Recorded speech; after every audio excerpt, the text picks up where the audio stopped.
We're live from Schaefer Stadium in Foxborough, Massachusetts. ABC's NFL Monday Night Football. The Denver Broncos against the New England Patriots. That's the crowd as you see it at Schaefer Stadium in Foxborough, Massachusetts. Hello again, everyone. Denver against New England. Traditionally, these two teams play a high-scoring game. We hope to have one for you tonight. Denver struggling against a taxing schedule and struggling after its first 3 games, hoping to come alive. New England, a very important game for the Pats because a win tonight keeps them tied with Miami and staying only a game behind the astonishing Buffalo Bills. Under any circumstances, the Pats thus far this year troubled internally. 4 holdouts. Sam Bam Cunningham is still away. He's up for grabs. So is an underrated but very solid quarterback, Tom Owen. But back and to see action tonight, activated as recently as 4 p.m. Eastern Time today, the great cornerback, number 40, Mike Haynes, and the slashing nose tackle, number 64, Richard Bishop. To fill you in further on the Pats, here is the ineffable Frank Gifford. You are amazing, Coach. Yesterday, London, tonight, Boston, Las Vegas on Thursday, and then, of course, Chicago next Monday night. A bottle in my head. In the Smithsonian. The Patriots, led by Steve Grogan, who's playing the kind of football the Patriots thought he could play since they drafted him back in 1975. He can do it all, but he's been erratic over the past few years. He is the leading passer in the AFC after 3 games, coming into tonight's game. And he has some great, outstanding receivers out on the outside. Of course, Harold Jackson, you know him. He's been around 13 years, but Stanley Morgan, number 86 for the Patriots, is developing into one of the great deep threats in pro football today. He's caught 7 passes thus far this season, 4 of them for touchdowns, 2 of them last week, 68 and 40 yards against Seattle, and he was a key factor in that game. New England chasing Buffalo, of course, in the AFC East, and they know they're going to have a chase on their hands because Buffalo is 4-0. Denver, well, they have San Diego in their division. San Diego is 4-0. Right now, Denver is 1-2. Man who's never 1-2, the Dandy Men. Dandy Don. That's right. You're right. Howard, they've had a real tough schedule. You know, when Matt Robinson came to Denver, he was, a lot of folks were referring to him as the Messiah. He's going to lead them back to the Super Bowl. Well, the Messiah's had some trouble. That's a tough schedule. He's also coming in tonight's game with only 4 healthy running backs, and that's not going to help a lot. You know, it's kind of incredible that a guy could play 3 ball games in the NFL and not throw a touchdown pass. Well, he hasn't done that yet. He's a good runner. We may see a lot of that tonight. But if he doesn't get the ball in the air, it's always good to know that somewhere standing back there in the wings is the ever-reliable Craig Morton. And Craig is still around. He's noted as maybe the most pure passer on the team, but the leader, at least for tonight, is their quarterback, the new offensive captain, Matt Robinson. And Frank's going to get us kicked off. Frank, let's get it going. All right, set to go. It appears we'll be close to a sellout crowd here in New England. The game was not sold out 72 hours before. Consequently, there is a television blackout in the area. And as you can see, the Denver Broncos have won the toss and set to kick off. Will be Mike Hubach. He does the kicking for place kicker John Smith and dropping deep for Denver. Looking back down at the goal line, Larry Brunson recently picked up there. He's been around for some time, led the league last year, actually, with Oakland, returning kicks. And, of course, he is in there because tonight the Denver Broncos had to put Dave Preston on injured reserve, so he will not see action tonight. We're set to go. New England is 2-1 thus far in the season. Denver is 1-2. Hubach hits it. It is taken by Brunson at the 4-yard line, and Brunson looks for the wedge and gets out over the 20-yard line and piled up there. Enthusiastic crowd here tonight. And let's meet the offensive unit for the Denver Broncos. The quarterback, Matt Robinson, who came this last year in a trade from the New York Jets. They are hurting in the running back area. Out on the wide post, it will be Haven Moses. And, of course, Rick Upchurch, dangerous from anywhere. There is your offensive line. Set to go. They mark it at the 20-yard line. Denver's first possession. Matt Robinson brings them up last week. He suffered a telling blow. 4 interceptions against San Diego, and they exploited almost all of them, beating Denver 30-13. They need to bounce back tonight. Handoff. Otis Armstrong in there for an injured Dave Preston. Of course, Otis Armstrong, a great performer over the years, off and on for the Broncos. He's now in his 8th year. There is your defensive unit. That will be enhanced considerably by the return of Richard Bishop, although he will only see spot duty tonight. Those are your linebackers. Watt Steve Nelson, number 57. And there they are, the secondary made up all of number 1 draft picks. And when they bring Mark Haynes in tonight as the 5th man on the nickel, they will be 5 of the men, all number 1 picks. Armstrong with a 5-yard pickup, 2nd down and 5. Robinson hands off Armstrong. Big opening. Armstrong out over the 40-yard line. He'll have the first down. Bobbles the ball. And they say no, they'll bring it back. Armstrong was down at the 40. Hit there by Tim Fox. It'll be first down Denver, and they'll mark it at the 41-yard line. There he is, a great All-American at Purdue. Back a few years ago, he led the National Football League in rushing. In 74, as a matter of fact, with 1,407 yards. And let's look at the quickness again. He just stopped and rides the line, Frank. A little delayed draw. Big hole right there. You get an idea when you see a hole that big that somebody may have made a mistake on the defense. Fumble was occurred after he was down. Again, the first and 10 at the 41-yard line of the Denver Broncos. We're just underway in New England. Inside handoff, Armstrong, the workhorse, thus far. He's out of the 45, close to the 46, a gain of 4. It'll be second down and 6. Hit there by Rod Schote. And, of course, Red Miller looking on. He's an intense coach. He is that. He was very unhappy with the play on the left side of his offensive line last week. Made no bones about it, talking of studded and classic. Right now, they've been running to the left side and effectively. Miller in his 4th year now. He's taken the Broncos to the playoffs and the Super Bowl. Inside handoff. This is the big man. This is Jim Jensen, who has been the workhorse thus far for the Denver Broncos this year. Short of the first down out near midfield. It'll be third and about a yard and a half. Yes, that's the guy that Miller was delighted with last week. Jensen, you'll remember him as the big kid from Iowa who so impressed Landry and the Cowboys some years back. They didn't have room for him. That's the way Denver got him. And he is a fine all-purpose athlete whom Miller feels is coming into his prime now. He is a good one. Had a knee injury. Third down, a yard and a half. The 2 tight ends are in. That means 85 Ron Egloff comes in for dinner, and they've been the short yardage. Jensen gets the call, and he tries to surge for the first down. This will depend upon where they mark it. He was close. Steve Nelson in there at the bottom of that pile, as he generally is. Mel Lunsford sliding over. Hamilton. And I believe they're going to mark it short of the first down. That means it'll be 4th down. And Otis Armstrong comes back out for the Denver Broncos on 4th and short. And that would indicate that they were going to run. And now they send out the punting unit, and that means it will be Luke Prestridge. We saw that kid come up, John. He's from Texas, a free agent from Baylor. Yeah. He loves it up in that real thin air in Denver, man. He says, I can get that ball up in the air, and it just sails on me. Not down like in Waco. There's Roland James, first-round draft pick out of Tennessee. Dropping deep. He was spectacular returning punts in preseason. Prestridge aims it for the corner. Boy. Doesn't get it into the end zone. Touchback. It'll come out to the 20. And a 49-yard punt by Luke Prestridge. And now we will see the New England offense. It's been hot. They've scored over 30 points in each of the 3 previous games. They're 2-1. They'll have possession when we come back. Last year, a troubled offseason for Earhart. We spoke about that at the top of the show, the holdout situation. But 2 of the key performers are back. Mike Haynes, the all-pro cornerback for the last 4 years, is back. He'll see spot duty tonight, as is Richard Bishop. Still unsigned, of course, Tom Owen, the quarterback, and Sam Bam Cunningham. First and 10, the New England Patriots have the ball, their own 20-yard line, following the touchback. Rogan, the quarterback, in there with Vegas Ferguson and Don Calhoun as setback. And this will be Vegas Ferguson, the first-year man out of Notre Dame. You see the flag goes down, and Ferguson tries to turn it upfield, scrambles for a yard and a half. But again, the flag is down. Reuben Carter sliding out there from the nose position to make the stop, along with Barney Chavis, the defensive left end for the Denver Broncos. Our referee tonight is Red Cashion. There'll be a motion, and it's called against the New England Patriots. And while they mark it off, let's meet the offense with Steve Grogan, the quarterback, of course.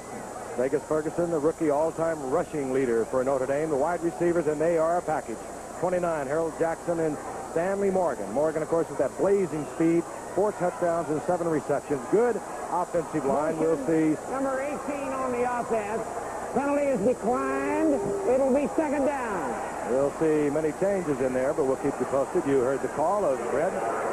The penalty declined because of lack of yardage on the first offensive play by Vegas Ferguson. Second down and 8. The Broncos with a lot of confidence in the defense, although it has not been playing this year as it has in past years. Second down and 8. Ball inside the 22-yard line of New England. That's Big Russ Francis, 81, in motion. Calhoun gets the call. And cuts back, and Calhoun out over the 25 to the 26-yard line. It'll be 3rd down and 4.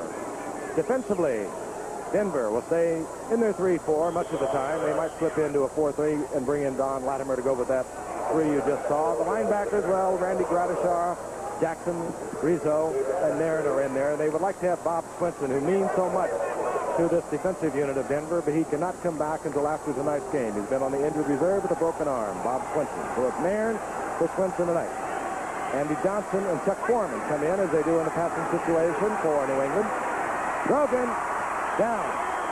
Grogan down by a blitzing Tom Jackson, the speedy little outside linebacker for Denver, who at times appears to be all over the field. Now that's what Denver has not been doing so far this year, the way they did it in past years. That familiar swarming defense with the linebackers all over the place, particularly Gradishar and Jackson. That is only their 3rd sack of the year. This is Mike Hubach. Rick Upchurch is deep. Hubach takes it low. Upchurch, a dangerous return man. Takes it to midfield and gets to the 45-yard line before he's buried by the defensive unit of New England. They'll mark it close to the 44-yard line. Hustling down there first was Bob Golick for the New England Patriots. So Denver will have good field position. They'll be at the 44-yard line of New England. And we'll be back in a moment. Schaefer Stadium, Foxborough.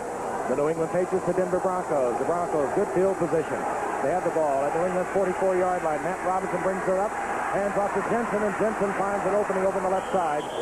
Gets inside the 40-yard line. Met there by John Zamberlin and Rod Choate defensively for New England. A pickup of 6. It'll be 2nd down and 4.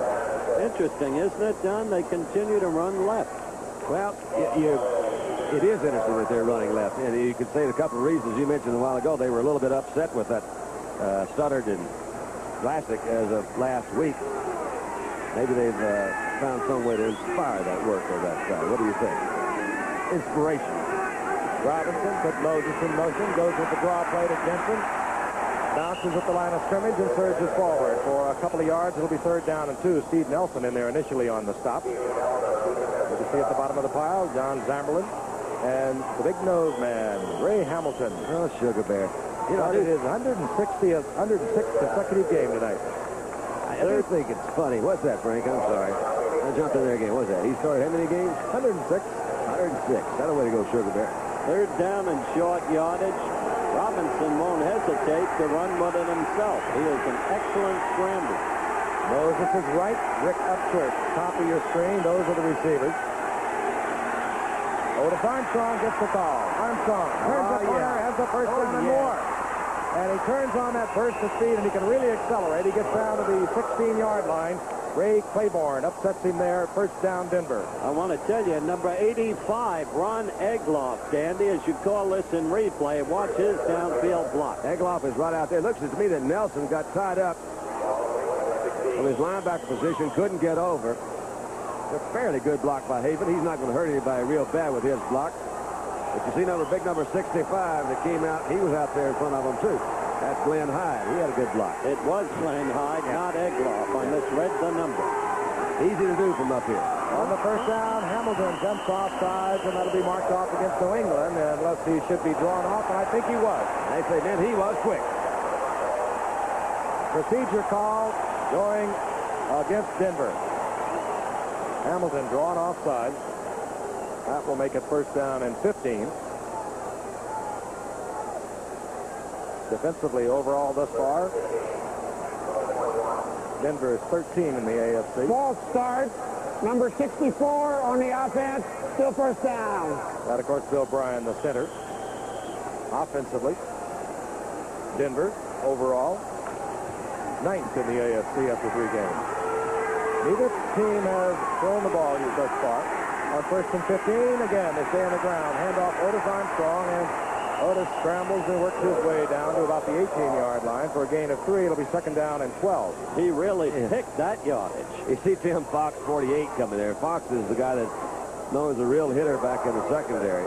And he's not very big, and he gets hurt a lot. We were talking to some of their PR people today. They said it seems like every 3 or 4 plays they scrape Fox up off the ground, put him back out from the sideline for a little while. He comes back and hits again. Changes strategically for both teams. Rob Lytle comes in. He's a good receiver for Denver. And they call him Mac the Sack. Tony McGee comes in for Mel Lunsford at defensive end, as he so often does. And New England drops into a 4-3. Second down and 12. Ball at the 13-yard line of New England. Robinson to the air. Right in there. Fires a strike over the middle. It's complete to Haven Moses. Touchdown, Denver. And I'll tell you, that was right on the money. It's good to see Robinson after last week with the 4 interceptions come back like that. His first touchdown of the year. That's super.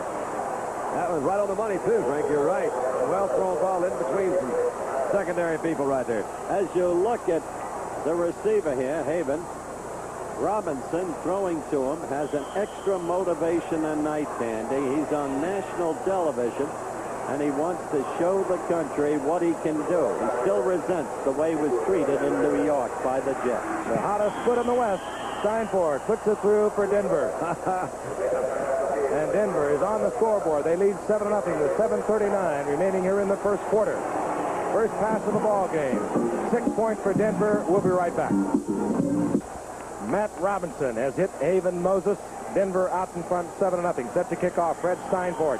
Horace Ivory is deep for New England, and they try to keep it away from Ivory. He has been so hot, particularly against Seattle, and the ball goes to Courier, and Courier gets up out over the 30 to the 33-yard line. So it'll be second possession now for the New England Patriots. They kicked it correctly. Ivory picked up 150 yards kick running in that last game, Frank. And the first time Horace Ivory has returned kickoffs as a professional. This is his 4th year. I just never figured how you train guys to do that. You know, I mean, some of them just seem to be able to do it real well. They must put them on a freeway and in the blindfold. That's the best way to train them.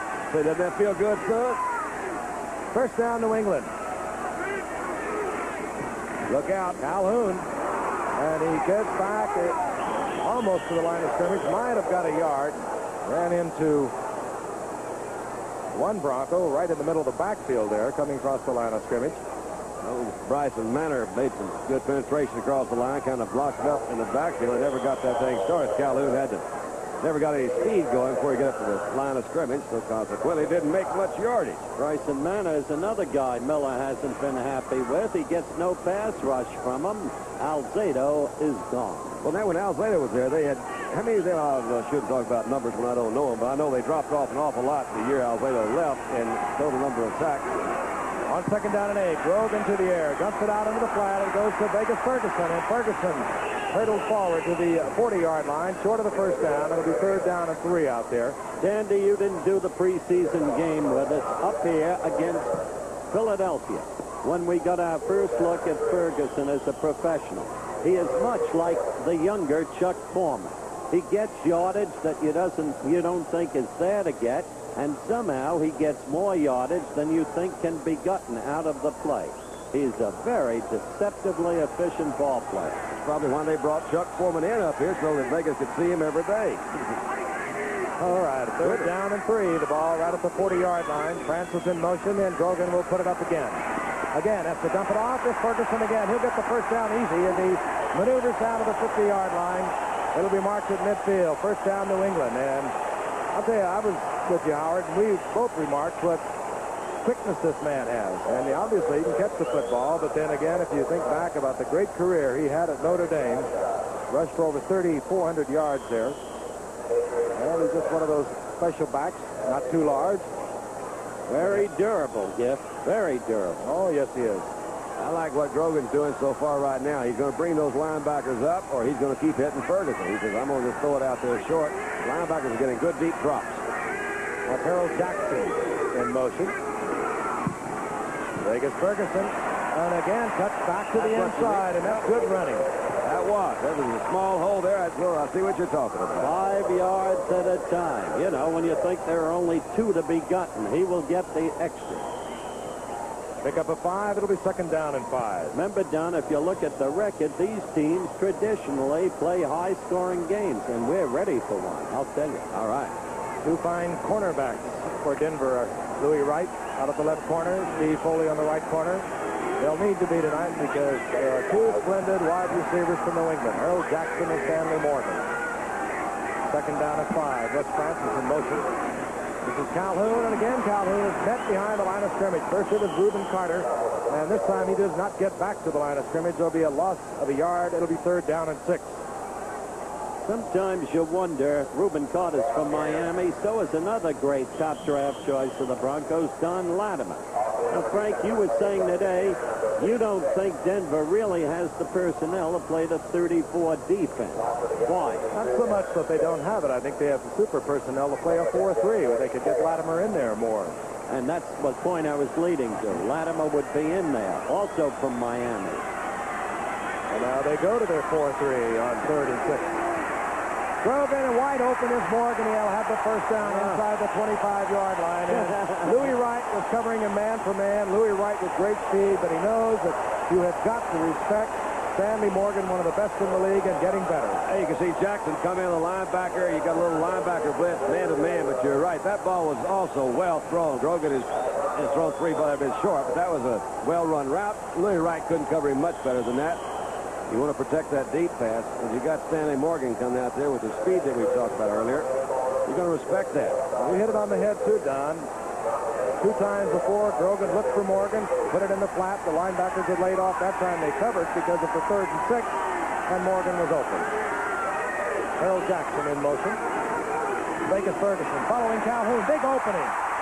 Ferguson down to the 12-yard line. Just exploded through there. How do you like my boy from Notre Dame, huh? He's terrific. Another thing, I got to tell you a funny story, Frank. You had left after lunch.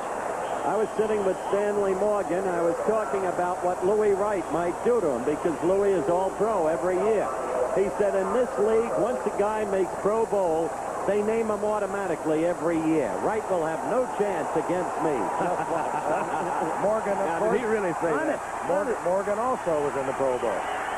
So he'll be automatic from now on. Harold Jackson in motion. Vegas Ferguson. Calhoun out in front again. Throws John Hanna. Hanna with a superb block. As Ferguson takes it down to the 6-yard line. A big John Hanna, number 73, and he might be the best in the business at the guard position. Got a super block for Ferguson. And he seems to be happy here now after the great Hannah Gray walkout of a couple of years back. Hard to believe that a guy 6'6" and he's trimmed down to about 265. I'm talking about Hanna. He used to play like 285, and of course he's got good speed. There was a game of 5. It'll be 2nd down and 5. They mark it inside the 7-yard line of Denver. Denver, of course, out in front 7-0 in New England. Threatening. Here's Ferguson again. Good defensive play. Hustling out there, Rob Nairn, that left defensive linebacker. Was a good defensive play. It was. His feet. The blockers usually try to get on top of linebackers' feet. He played him off well with his hands. It was a big play. In fact, we raised that very point in a meeting this morning. That's where they so miss Swenson, because he's known as a big play guy. And Nairn doesn't usually execute the big play, though he's a reasonably consistent player. Just there, a big play. Now for New England on 3rd down and long, 3rd down and 8. They can get a first down inside the 2. They bring in Andy Johnson, number 32, and Chuck Foreman, number 22. Both good receivers.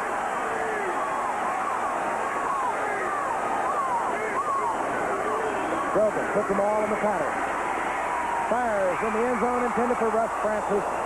Incomplete. That was really unusual defensive coverage. They had 3 backs out with Francis. And was that Jackson, I guess, out there? Trying to get him on a down-and-end move. He had Jackson come in on a motion route. You see, going back to the outside. However, that was not Jackson. That was Chuck Foreman, I'm sorry. They trying to come through on a down-end move. They had 3 defensive backs. Rob Nairn back Once there. again. Yeah. Russ Francis, and we are going to see John Smith. He is 5 of 6 thus far in this young season. His counterpart, Steinfort, with Denver, is 6 of 6. 26-yard attempt for John Smith. He got it. New England is on the scoreboard. They have 1:27 remaining in the first quarter, a rapidly paced first quarter. And Denver is out in front 7-3. We'll be back at Schaefer Stadium right after this message. Years ago, then he went to Kansas City, went to New England. Now he's then went to Oakland, and they just activated him once again at Denver. And set to kick is Mike Hubach. He took the long way home. Hubach hangs it high. This will be Brunson at the goal line. He bobbles it for a moment. Brunson slips at the 20-yard line, gets up to the 21-yard line. And Denver will have their second possession, and they look very crisp in that scoring drive a few moments ago, and they have had trouble hanging up the points. Matt Robinson on his first completion, touchdown. Haven Moses last week against San Diego. As I mentioned, it was a bad day at Black Rock for Matt Robinson, but he's come back with his very first touchdown pass of the young season. Armstrong has carried the ball 50 yards on 5 attempts for Denver thus far. Here's Jim Jensen, and Jensen met at the line of scrimmage, and that big 230-pound fullback bulls his way for a couple. It'll be second down and 8. Ray Hamilton sliding out there defensively for New England. Scoreboard clock ticking off the final seconds here in the first quarter. Once again, New England 2-1 on this season, chasing Buffalo, who's 4-0 in the Eastern Division of the AFC. Denver 1-2, chasing San Diego, who is 4-0 in the Western Division of the AFC. Second and 8. Otis Armstrong. And Armstrong out over the 25 to the 26-yard line, where it'll be third down and 5. Richard Bishop has come into the ball game. There he is, number 64. He's from Ohio. I characterized him as a slashing nose tackle, which he is. Very important figure in the New England scheme of things. He thought he was going to be traded to Cleveland during his holdout period. The Browns were after him, but they weren't willing to relinquish that which New England wanted.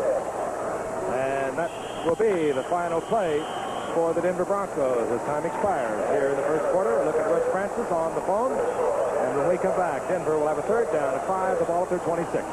Facing the sidelines, your old teammate, Craig Morton, Don. Yeah, he's really not bad, I'll tell you. He's certainly durable. He's been in there for a good long while. You can see those stats. You don't just compile those by just hanging around on the sidelines all the time. He's played some good football, and they hope still have some good football left in him there in Denver. He came in and played quite a bit last week. Denver with a third down and 5. The ball at their 26-yard line. Jensen and Armstrong. Those are setbacks. To the air, Matt Robinson stays in the pocket. Looks out for Jensen. Incomplete. A flag is down. And we could very well have a holding call.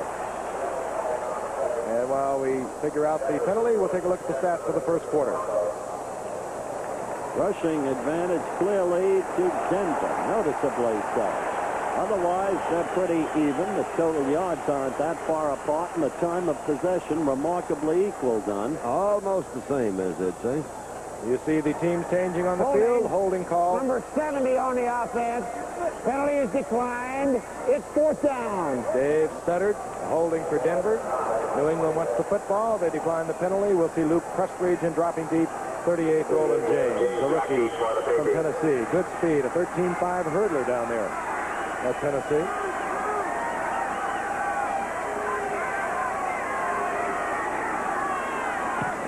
Prestridge. And it doesn't turn over. Good coverage. James buried under the coverage at the 33-yard line.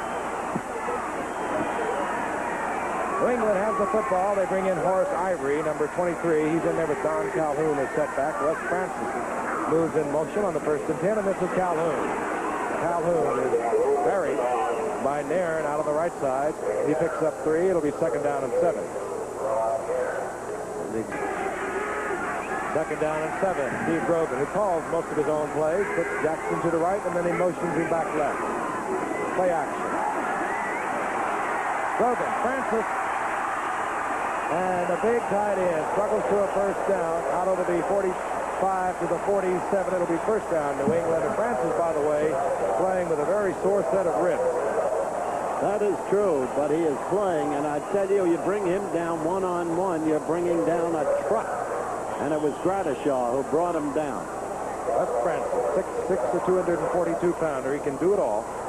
And New England very fortunate. They have another fine tight end who filled in when Francis could not play, Don Hasselbeck. He's also big, a 6'7", 245-pounder. On the 1st and 10, Grogan to the air. Over the middle, Ivory. Oh, that's nice. Horace Ivory close to a first down, and he leaves the football, and it's quickly pounced on there. Moved by Brock, by the center, Pete Brock. Another ex-first-round draft choice, a super athlete.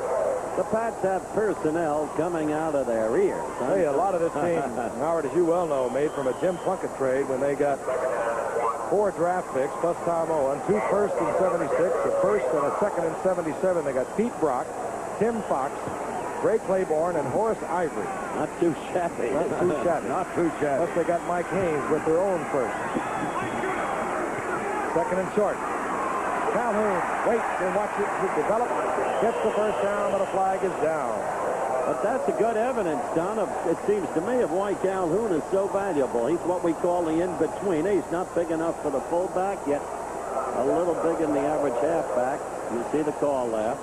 And he's quick. Very quick.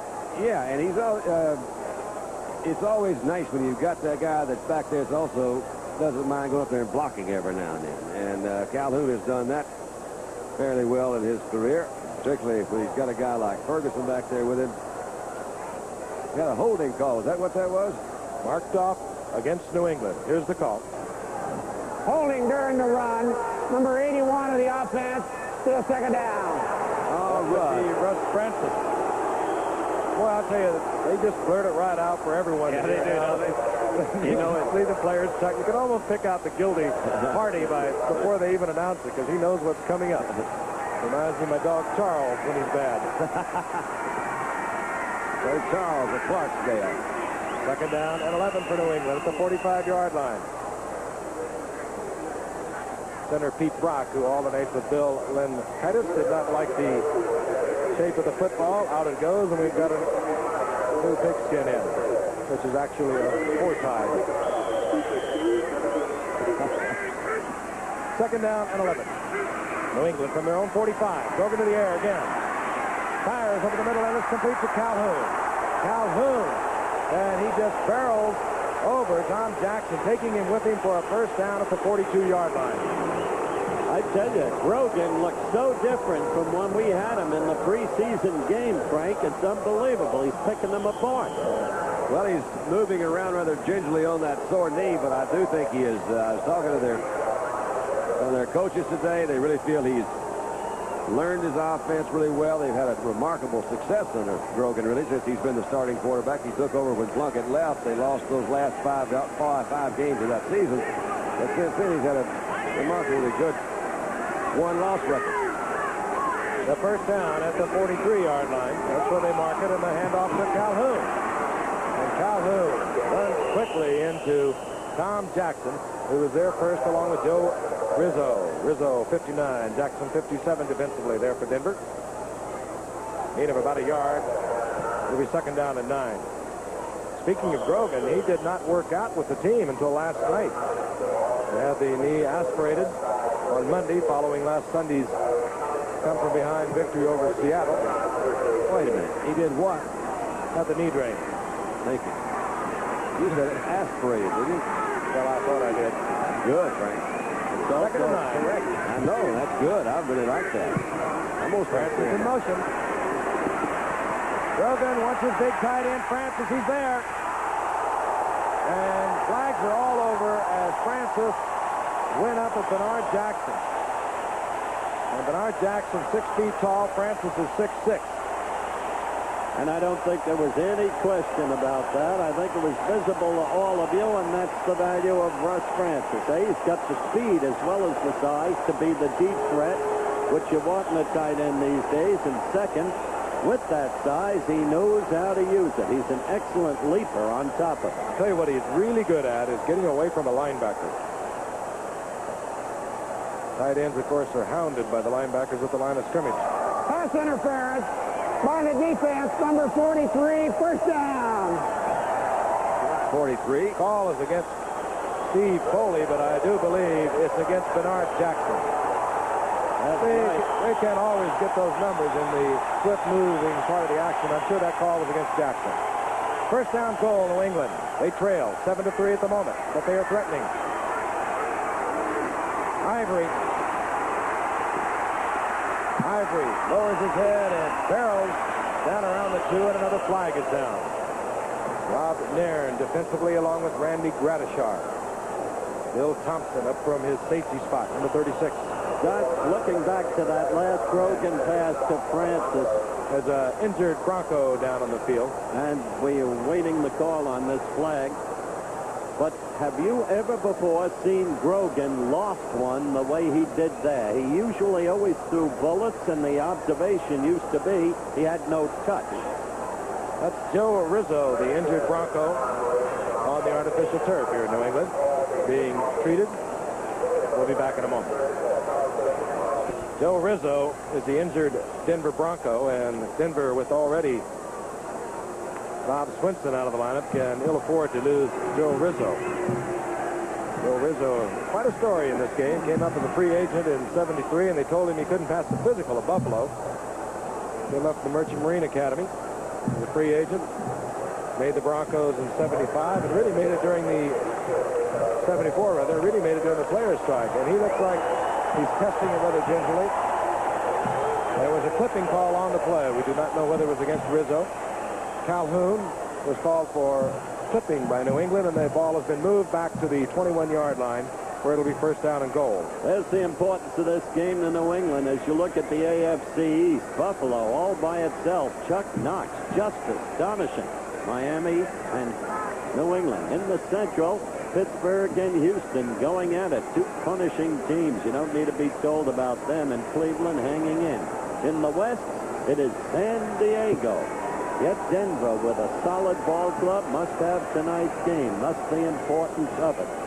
But Denver's to stay in the race. And they can ill afford the loss of that man, as Frank has told you. He'll be replaced by Larry Evans.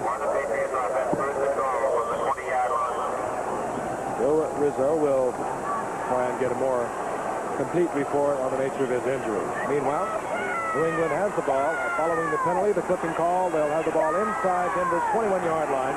First down and goal to go. And Grogan puts Jackson out to the left, Morgan to the right. Legis Ferguson, John Calhoun are the setbacks. Firing into the end zone, and Francis off. Francis could not hold on at the back of the end zone.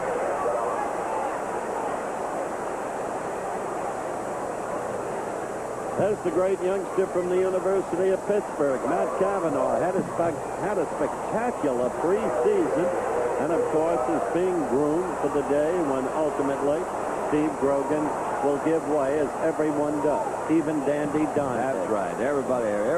Another penalty indicated against New England. The discussion there, of course, with Randy Gradishar, the acting captain for the Denver Broncos. Probably will move them back, respecting the foot of John Smith, the field goal kicker from New England.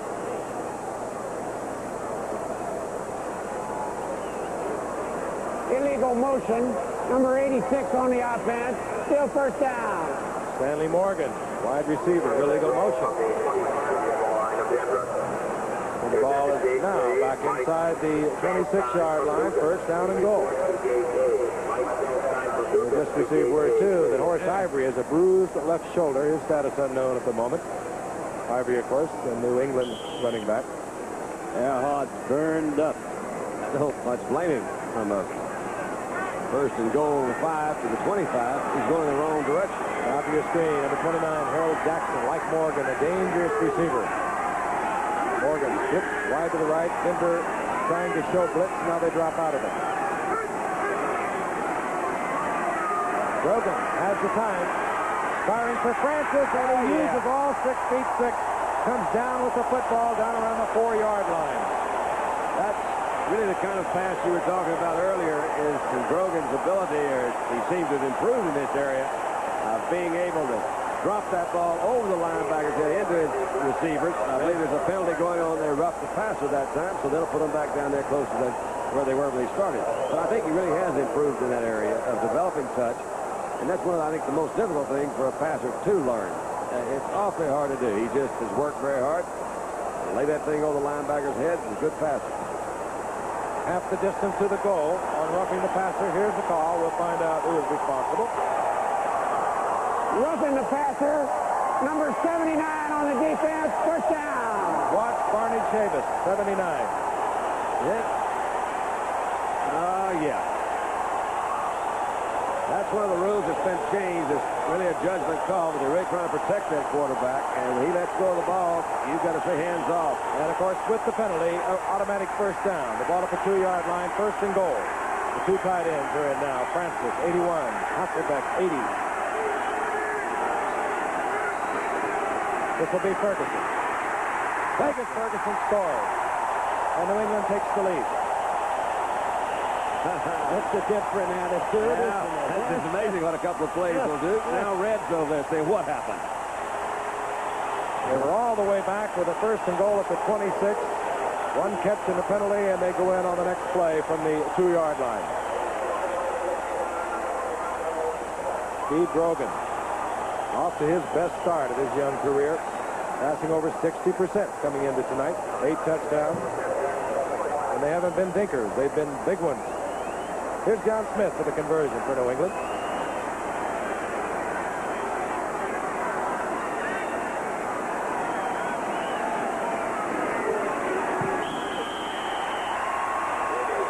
It's good. John Smith has put New England on top with the conversion 10-7. 10:25 remaining here in the first half. We'll be back in a moment. Mike Hubach, the kickoff for New England, who does the kickoff score. John Smith, the field goal. Taken there by Brunson. Short kick. Brunson tries to get to the outside and moves out to the 25-yard line, where Denver will have a first down and 10. There he is, a 5th-round draft pick back in '75. He didn't go any higher because there was a little bit of suspicion that he might have had something wrong with his back at the time. And he came in, took over for an injured Plunkett. Plunkett, of course, traded to San Francisco with, and of course, the players we named earlier all have made up a team of super personnel, the New England Patriots. Grogan is turning into a fine quarterback. Denver at the 25-yard line. Robinson on first down through the air. Nice And throw. to big Riley Odoms, and Odoms is out over the 45-yard line to the 47. His 9th reception of this young season. Well, you're seeing two very special tight ends tonight. Riley Odoms, that man is unquestionably the finest athlete on the Denver team, himself a #1 draft choice in the past. And watching Odoms and that great catch by Francis that set up the New England score, you're seeing two of the best there are at what they do, without question. So Dave Casper and Billy Joe Dupree in too. They're all of the same cut. Odoms, at 72, has averaged 38 receptions a year. He gets the first down out of the 47. Robinson again on first down. He likes first down. Overthrows Rick Upchurch. Oh, he did, too. And Robinson went down. Julius Adams in there popping Robinson as he released the ball. Egloff, number 85, in a tight end for Denver on 2nd and 10. New England showing blitz. Uh-oh. And he saw the flag go as Jim Jensen goes over the right side. It was Julius Adams defensively for New England who stepped offside. Mike Hawkins made the stop on Jensen downfield after Jensen had picked up about 7 yards. This will be an interesting decision on the part of Denver. Do they take the yardage gain by Jensen, or do they take the 5-yard penalty and maintain a first down?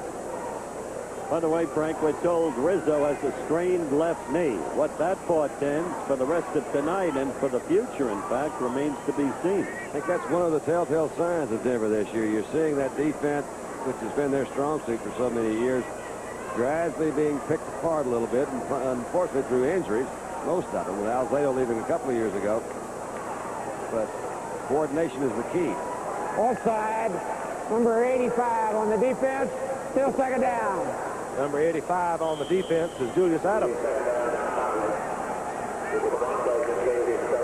He marks the ball at the 48-yard line.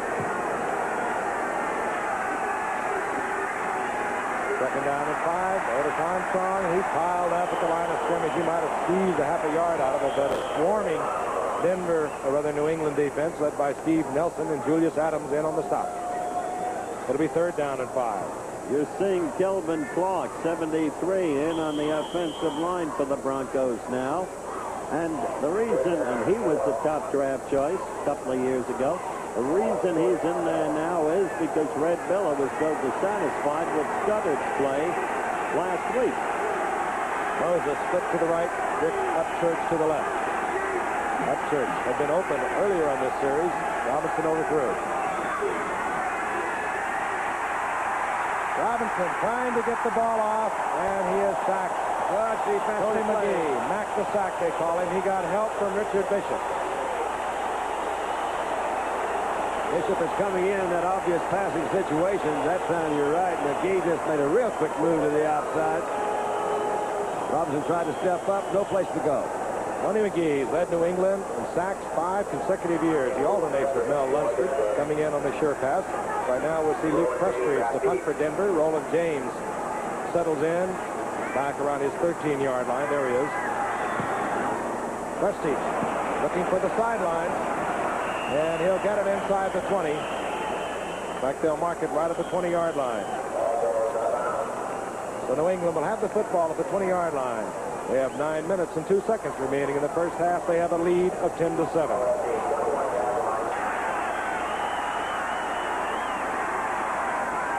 Brockport, I meant Brockton, Massachusetts. Home of the Rocky one. On first and 10. New England, the ball, hands off to Ferguson, and Ferguson pecks along the line of scrimmage, gets a couple. It'll be second down and 8. He's an intelligent runner, isn't he, Dandy? You have done a wonderful job with him, I think, by the way. You really have. You got that boy playing really well. Let's pause quickly 5 seconds to allow our stations to identify themselves. WUHQ-TV, Battle Creek, Kalamazoo. New England comes up looking over a second down and 8.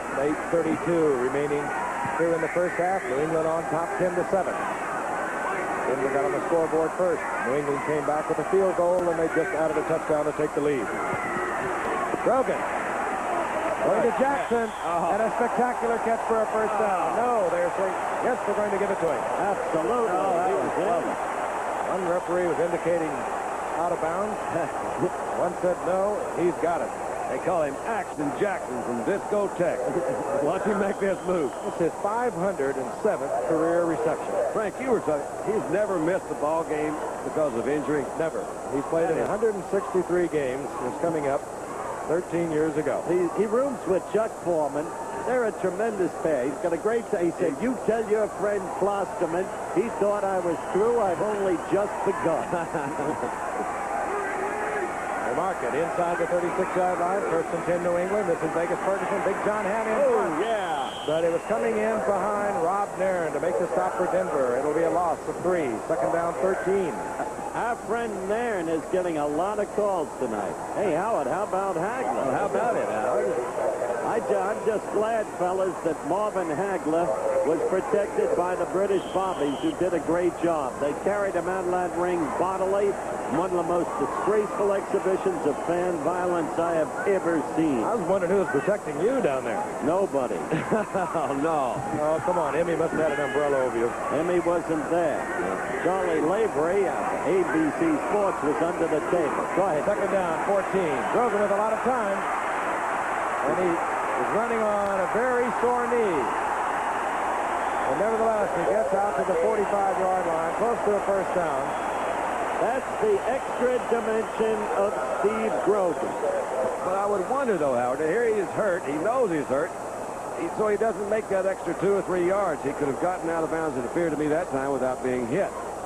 He picked up a couple more yards, but he got hit. You know, frankly, I think it's one of the things that's troubled Grogan. He has got a lot of talent, and over the past 4 years, he has really felt that he had to do it all. It's one of the things a quarterback has got to learn. He's got some troops out there with him, and Grogan has been trying to do everything himself over the years, and he's really settled into using his troops in the proper way, and he is off to a great start. Third down, less than a yard to go for the first. And it's a play-action reverse to Morgan with the great speed, and Morgan Did not use the speed, but he gets the first down out close to the 47-yard line. As you look at that picture, you see Golick, number 51. You're going to see more and more of him in the games to come, and probably more and more of him in the second half. He is a super athlete. He happens to be a Notre Dame, an All-America.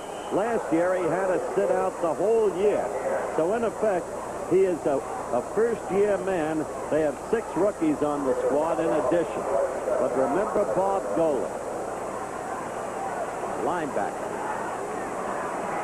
New England doubled on their first possession tonight, but they have put it together here in the second quarter. This is Vegas Ferguson. Good move right there, too. Ferguson again with a great acceleration. Gets 6, maybe 7 as he gets down into Denver territory at the 47.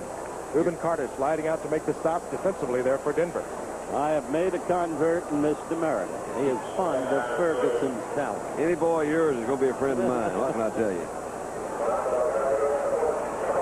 I am told, Frank, that we hope to have Holmes and Ali on at halftime, live from Las Vegas. I like the way you put it, Holmes and Ali. Hasn't Holmes been complaining about the Billy? He's right. Second down and 3. A double reverse. This was going to be a flea flicker, and Grogan knocked off his feet. This is Harold Jackson. He has blockers. He was supposed to lateral that ball back to Grogan, who was going to throw it. Grogan got knocked off his feet, and Jackson turns it into a first down at the 31. Jackson did it again. And if you're looking, Don Klosterman, Jackson is not through. Watch Grogan. He'll get knocked off. He was supposed to drift back. Jackson was going to lateral it to him. Grogan's off his feet there. There he is. Grogan tried to throw a block on Tom Jackson, and he tried to get up and try to throw another one. Harold Jackson says, wait a minute, I'll just take this thing out. Look at Calhoun with that block. They all picked it up. 61. What a team effort. And there is a injured Denver Bronco at the 33-yard line. Jackson gets the first down to the 31-yard line. That is Rob Nairn. Now on his feet. He says he's all right. And we'll be back in a moment. Denver's Rob Nairn is all right. He stays in the lineup, and Harold Jackson has turned a broken play that appeared to be a flea flicker into a first down at Denver's 31-yard line with 5:29 and the second ticking away here in the second quarter. Grogan on the first down through the air. Feels the pressure, moves out of the pocket. Throws it in their crowd and is picked off. Good Tim Ryan has the football. Ryan is filling in for the injured Rizzo. Comes up with the interception for Denver, and this is the way Denver has played football for the past 4 years. They live on the break, and they make the road. A big play. I think you could see that Grogan said, no, I made a mistake. Shouldn't have thrown that one. This kind of happens, too, sometimes when you're maybe giving a little bit to an injury. I would imagine ordinarily would have run with that ball. Says, no, I'm going to try to protect my injury. Threw right into a crowd, and Ryan made a good move, moved in front, picked it off. He made a good move, but Bryson Manna pressured Grogan, and he deserves a lot of credit for the errant throw. Denver on first down. Robinson to Armstrong, and Armstrong turns the corner and gets out over the 42 to the 43-yard line. Gain of 6. It'll be second down and 4. Steve Nelson on the stop defensively for New England. And there, let's take a look at this young man. He's in there because Rizzo was hurt. Jim Ryan, a second-year man out of William and Mary. Denver got him as a free agent last year. Showed a lot of speed.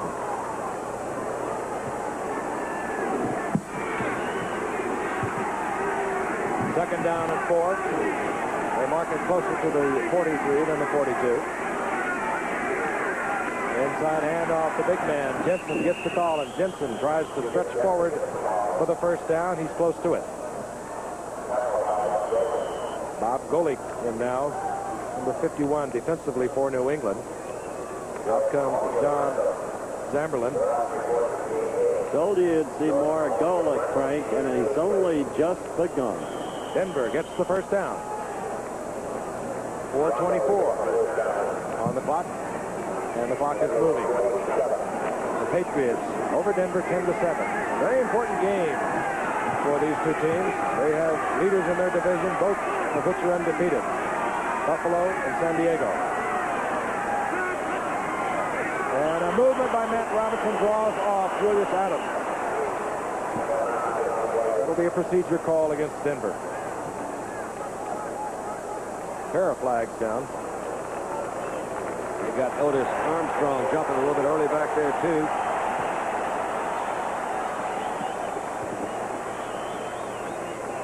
You hear anything from Floyd Little? No, I haven't. Have you? Well, he studied law, didn't he? And he's a very important man in that. False start. Number 17 of the offense. Still first down. Matt Robinson moving away from the center. Down remains the same. It'll be 1st and 15, and they move the ball back inside the 42 of Denver. They got Church, the speedy one for Denver. Split out to the left. There he is, bottom of your screen. Off to the right is Haven Moses.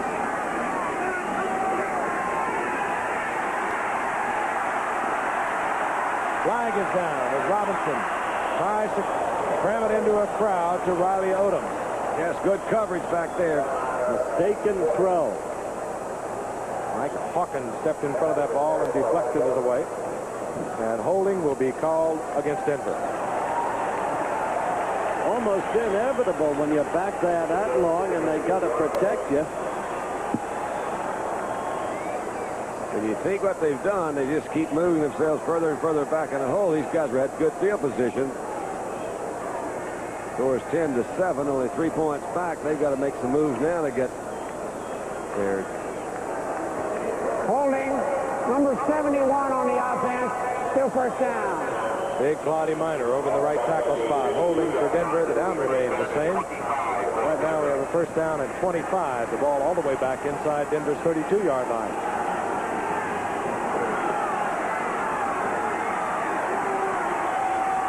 New England playing in their 3-4. Probably thinking in terms that's right of a draw or a quick handoff and piled up at the line of scrimmage. No gain. Armstrong the carrier. So it'll be second down, and we'll call it 24. Bottom of that pile, Ray Hamilton. Short. Many thought he would never be able to play when he came up as a 14th round draft pick in 73. As I mentioned earlier, this was his 106th consecutive start tonight. 6'1", 245-pounder, and he's a good nose man. This is Sam Hunt. Sam Hunt, who was cut earlier, had the same shape and form as Ray Hamilton. Moses in motion. Armstrong over Rob Little, and he's dropped by a hard-charging Julius Adams. That was Rob Little, and he is dropped all the way back to the 25. I think he's had that one figured out, as they say. Yes. Good. Held it. New England looks like a team that's about ready to come on, to play up to its personnel. I talked with Ray Berry about that, the receivers coach, the very great one from the Colts heyday today, and he said, yes, he had the same feeling. They're a spirited team, much more so than they were a year ago, after the Chuck Fairbanks debacle. Lytle stays in with Jim Jensen. Robinson looks over a third down and 31. Lytle again. Former All-American for Michigan. Pounds out to the 35-yard line. Close to the 36. It'll be fourth down, and Denver will have to turn it over as we head close to the 2-minute warning. Very conservative offensive play. Well, New England should have stopped that clock, but they let it run down. Yeah, the last 3 times ran into the middle of the line. Well, I guess the way they thought it was going, they're going to be in their own end zone if they weren't careful. 2-minute warning. We'll be back in a moment.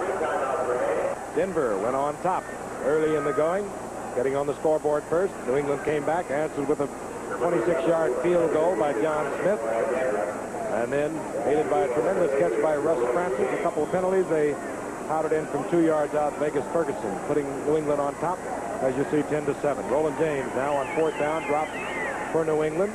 Positions himself about the 25-yard line. Luke Prestridge will punt away for Denver.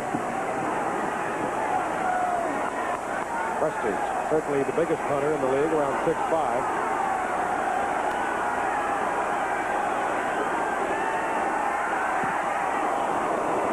Prestridge, and goes over to the corner, taken there quickly by Brown, and Brown, or rather Roland James, and James out to the 22-yard line. And on the clock, 1:50, and New England has 3 timeouts. Stanley Morgan, split to the right, Harold Jackson out to the left. Denver, thinking pass. Hasselbeck in motion. Draw play, Vegas Ferguson. Gets to the line of scrimmage, ekes out a yard, it'll be second down and 9.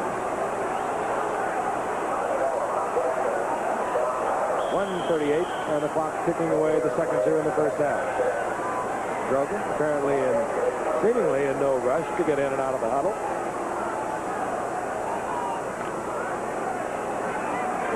New England on top, 10-7. Jackson on 29, top of your screen. Stanley Morgan, bottom of your screen, 86. Second and 10. Flag is down. Grogan hangs it up for Hasselbeck. Right in the money. And Hasselbeck, who's been spectacular, has the ball inside the 35-yard line. But again, a flag is down at the line of scrimmage. And Bernard Jackson in there defensively. Steve Foley came up with the football. But let's see the call back at the line of scrimmage. Coming back Against New England. He's not happy, and you can understand it. When you've got 2 tight ends, not 1, but 2 like Francis and Hasselbeck, boy, what weapons. Well, Hasselbeck got to play quite a bit more than he has been because of Francis's injury. And the coach, Raymond Berry was the guy who was talking. He said, man, he's really developed into a very, very top defense, tight end. Illegal motion. Number 80 of the offense. Still second down. That's how he got down there so fast. Hasselbeck. Yeah, Hasselbeck just hustled on down there. That's negated, a 45-yard gain. Hasselbeck with 6 receptions, having replaced Francis when Francis damaged his ribs in the opening game against Cleveland. He has 6 receptions. 3 of those, however, were for touchdowns. Won the game winner last week against Seattle. 1:02 on the clock. New England with a second down and 15. Ball at their 17-yard line. Jackson in motion. This is Vegas Ferguson. Ferguson just stays on his feet out to the 30-yard line. Strong running by this 194-pound rookie out of Notre Dame. Jim Ryan in on the stop defensively for Denver. You would think that their offensive philosophy is they're really trying to protect that 3-point lead. He tried Ferguson first with a run and no avail, threw deep to Hasselbeck. Came back with a penalty, kept it on the ground again. Now his third down is short. Frankly, I don't understand it either. He has 3 timeouts, and the seconds are ticking down. They have less than a half a minute remaining in the half. Ferguson. Big Donahan out. Front block. Flag is down again. Ferguson close to a first down. Larry Evans, 56 for Denver, in on the stop, along with Bill Thompson. I think I saw a clip that time. You saw it.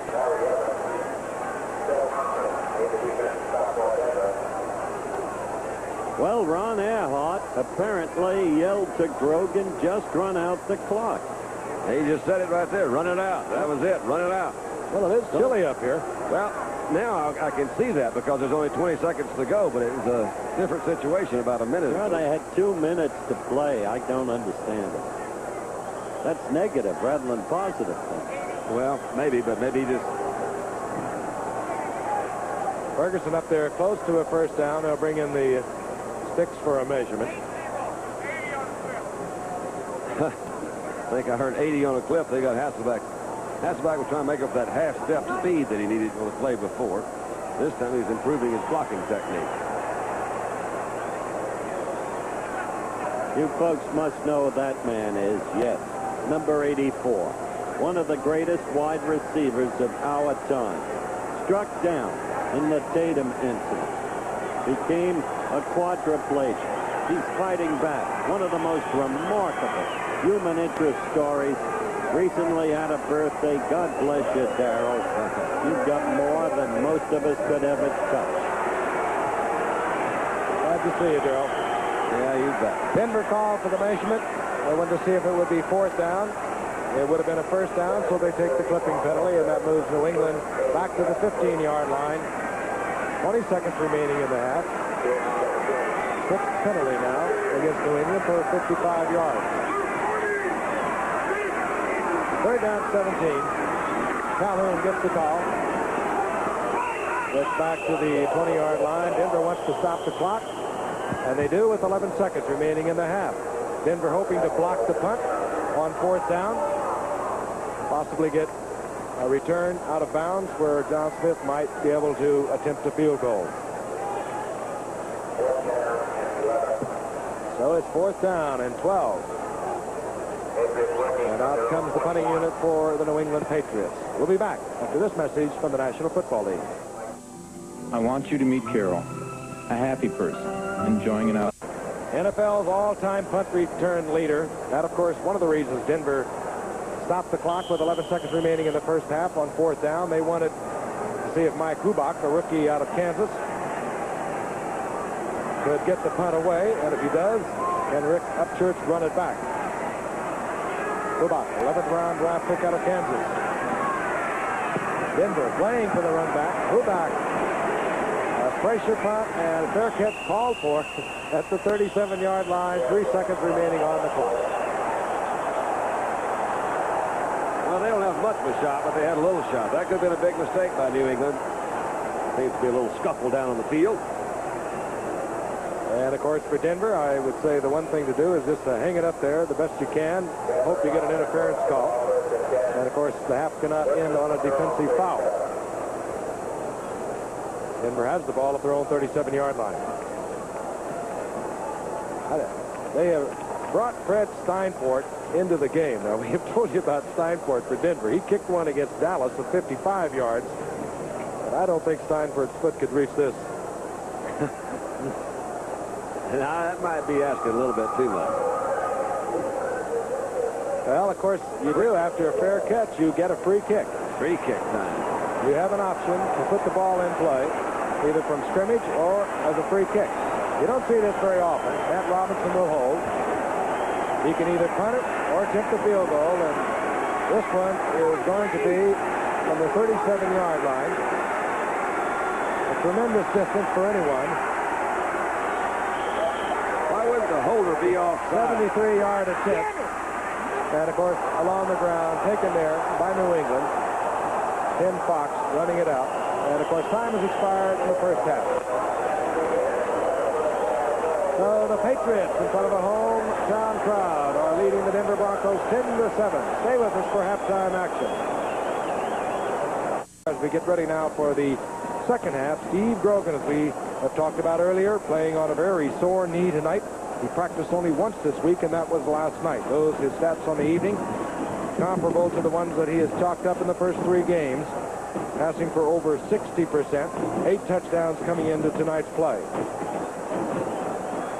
Steve Grogan with the hot hand thus far in the early season for New England. Of course, as we told you also at the beginning of the telecast, activated tonight, Richard Bishop, the fine defensive lineman for New England, who had been holding out throughout the preseason and the first 3 games, as was Mike Haynes, their brilliant cornerback. They have seen spotted action thus far this evening, still holding out, and that's with New England, Sam Cunningham and Tom Owen.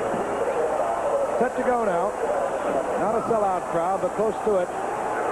And Fred Steinfort sets it up for the Broncos. Deep is Preston Brown, number 87 for New England.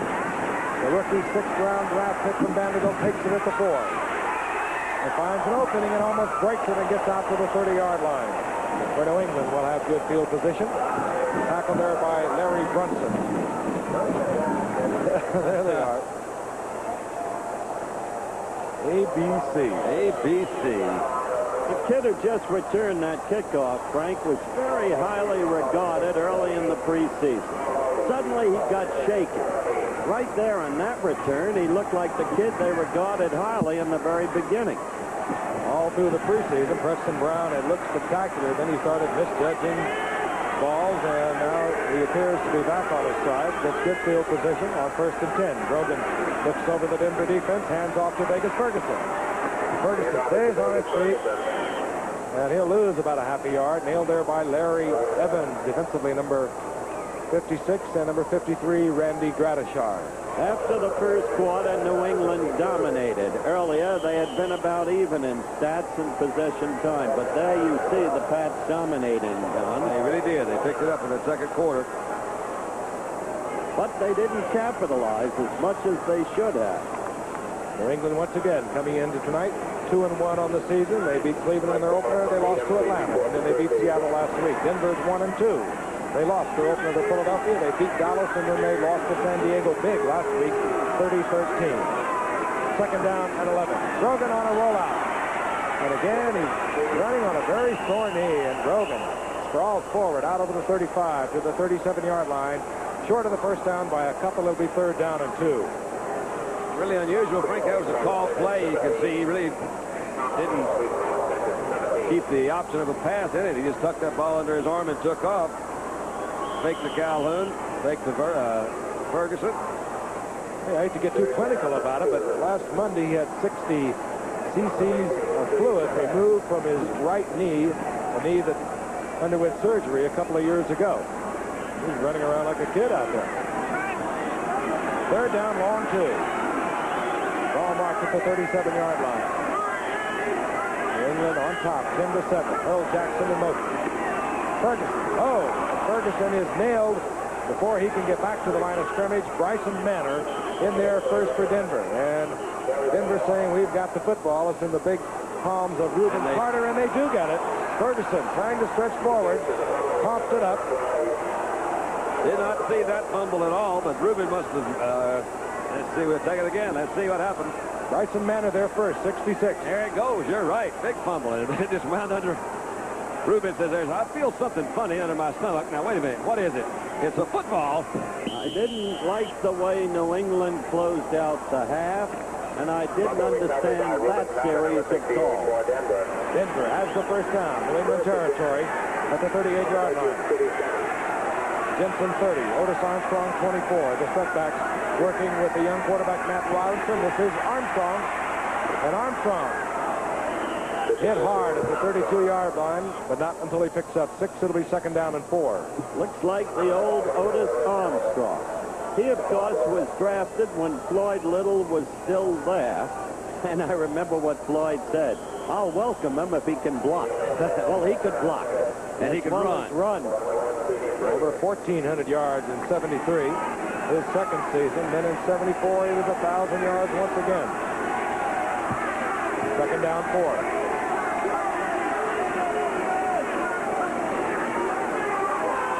Armstrong once again. Lunsford holds on at the 30. Short of a first down. It'll be third down and 2. Defensively for New England, Mel Lunsford, Ray Hamilton, Julius Adams. They'll also bring in Tony McGee, number 78, as their designated pass rusher. Their linebackers are Hawkins, 59, Nelson, 57, Zamberlin, 54. And right now we see Tony McGee come into the lineup. Usually, New England is anticipating pass. They have marked the ball at the 31, so it's third down and 3.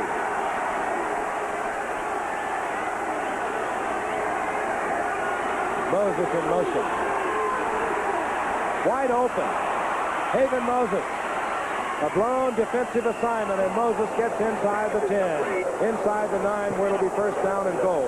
That had to be a blown assignment. The man was in splendid isolation. Well, he really was. Coming into this game, both of these teams ranked very low in the defensive standings. You've got, I think I'll have to agree, there's somebody's supposed to be out there with Haven.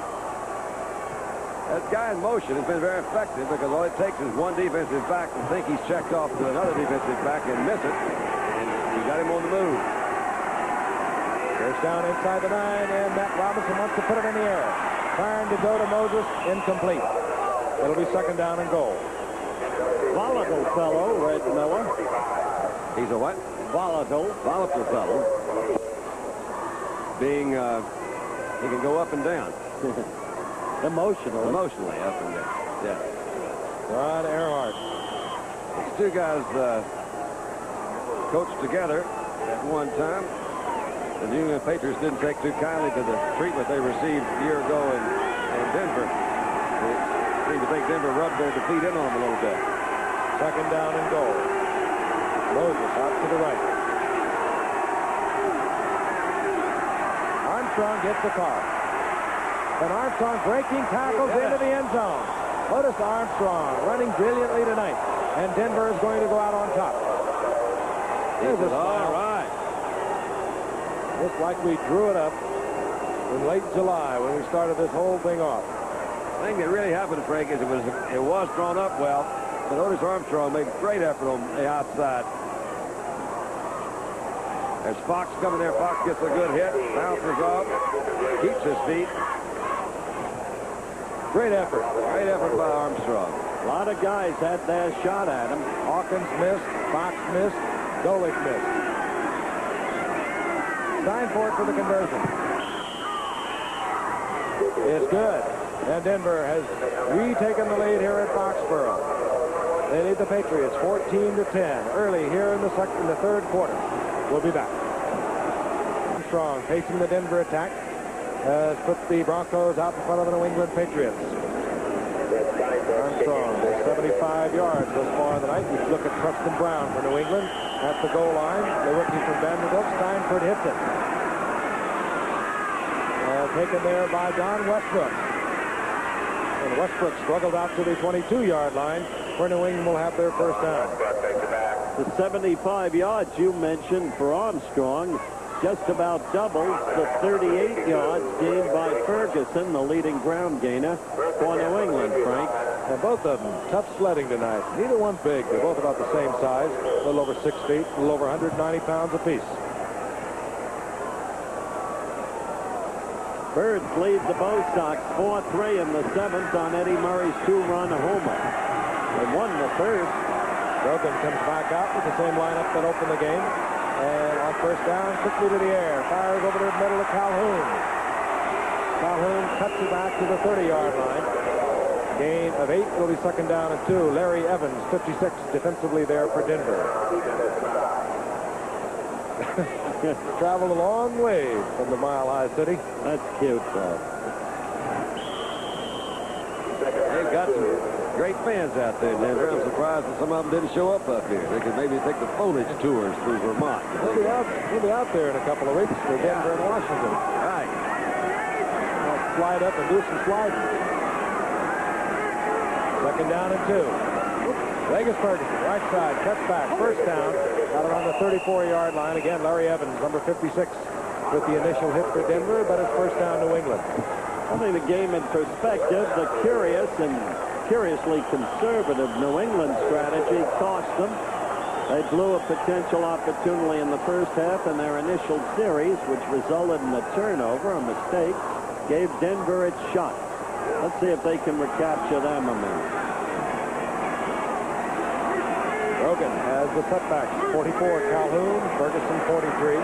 That's Ferguson in motion. Brogan comes back with the screen. The flag is down. Calhoun has the football. Steps out of bounds. Loss of about 1.5 yards. But again, a flag is down. It was Tom Jackson who read the screen beautifully for Denver and slid over and got right in the middle of it. Manor pointing to Red Miller. It's going to be against New England, he's indicating, and it is. They almost outfancied themselves that time. They had Ferguson out in front. He was going to be a lead blocker off the motion series, and I think they just didn't get it off with the proper timing. Referee Red Cashin with the call. Illegal shift by the offense. 2 men moving at the same time. Penalty is declined. It's second down. Absolutely. You can only do that in Canada. Huh. There was a loss of a couple of yards, so it'll be second down. Well, make it second down and 13. It's a big 31-yard line. Wide receivers, of course, Harold Jackson, 29. Stanley Morgan, 86 for New England. Brogan, again. Good protection, and he overthrows Russ Francis. Defensively, Louis Wright was back there, but Brogan had him for a moment. It had to be a good throw because Louis Wright was right on him. I think Grogan overthrew that one. If anything, he says, I'm going to miss him long. Wright was right on his hip pocket. It's a very important series for the Pats, even though it's still relatively early in the third quarter and there's so much time. This was when New England wanted to reestablish the domination that they had shown throughout most of the second quarter. Specialty units come on passing situation, 3rd and 13. Andy Johnson, 32. Chuck Foreman, 22. The setbacks now for Grogan. Good receivers, both of them.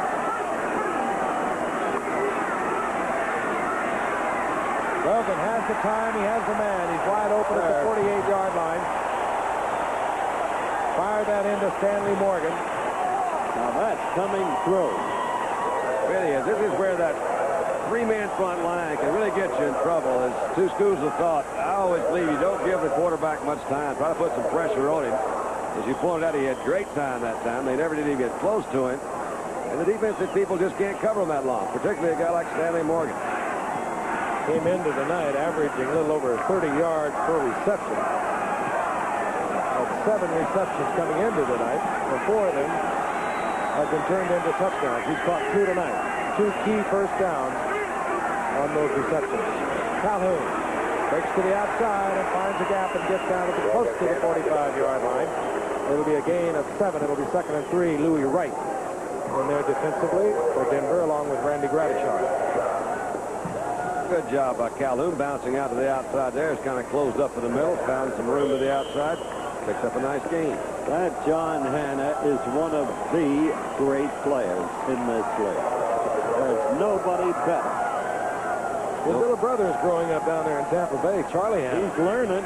Since they shifted him to the offense, he's doing a much better job.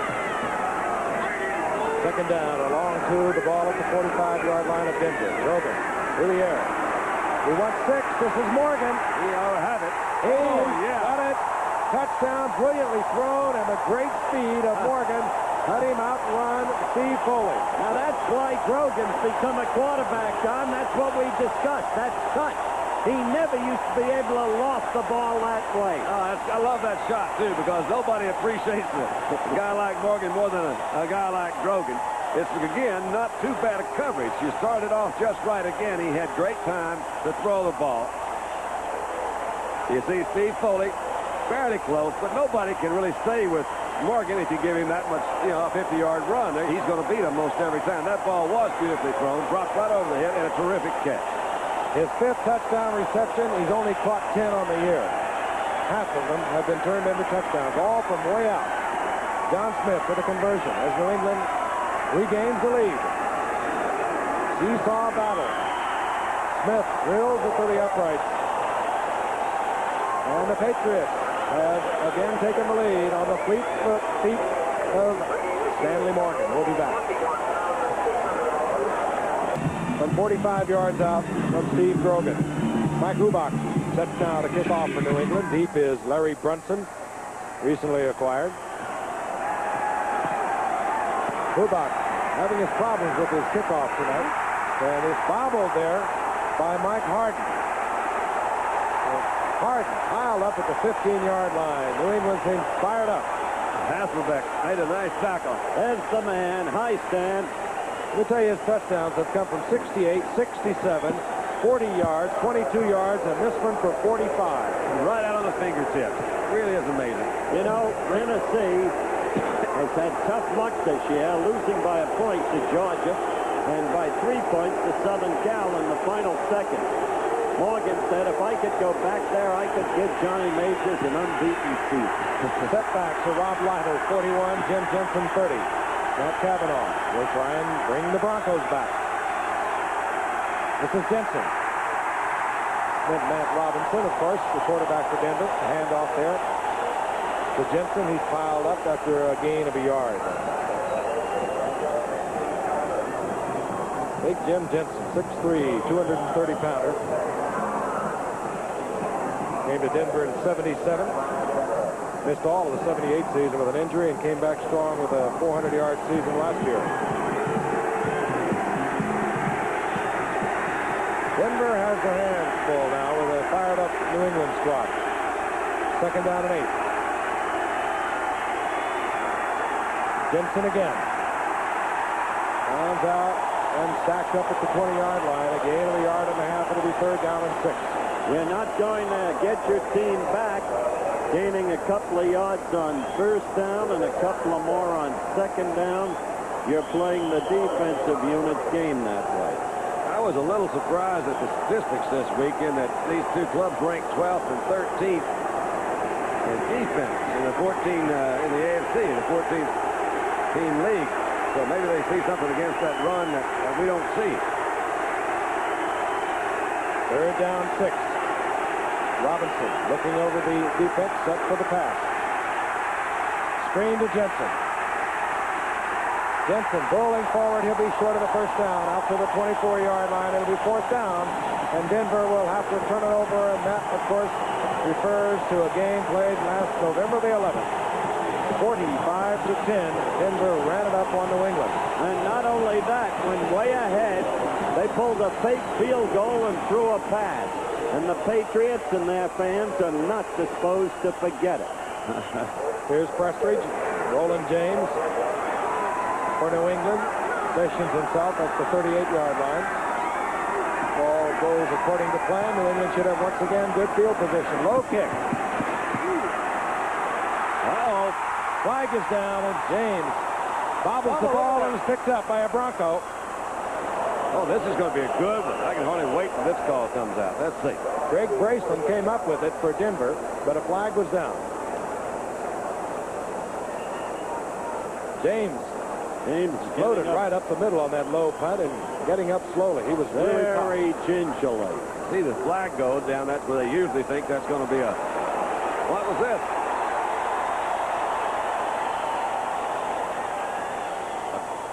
Everyone's getting into this conference. They all become thespians at such a moment. Unnecessary roughness. Number 59 on the receivers. Illegal receiver downfield. Number 54 by the kickers. They'll play it over. Play it over. Well, Pete Brock was guilty for New England. And Larry Evans for Denver. Don't you love his face? All those things written. Oh, wait. Oh, Miller loves to beat the Patriots because, of course, he has coached with the Patriots. He said, his answer to why he kicked try to do the fake field goal, he said, look, it was at halftime. You know New England's a great second-half ball club. They get a shot at the receiver now for New England. That's Mike Haynes, just signed this afternoon at 4 o'clock. And when he came in as a rookie, he led the league in punt returns. He has not been doing that much for the past couple of years, and all this stadium is on their feet, applauding the fact that Haynes is in the ballgame. There he is. Chuck Sullivan, the exec VP of the Patriots, said bluntly, we can't win without Mike Haynes, when Haynes was still holding out. Offsetting fouls. We'll have it over again.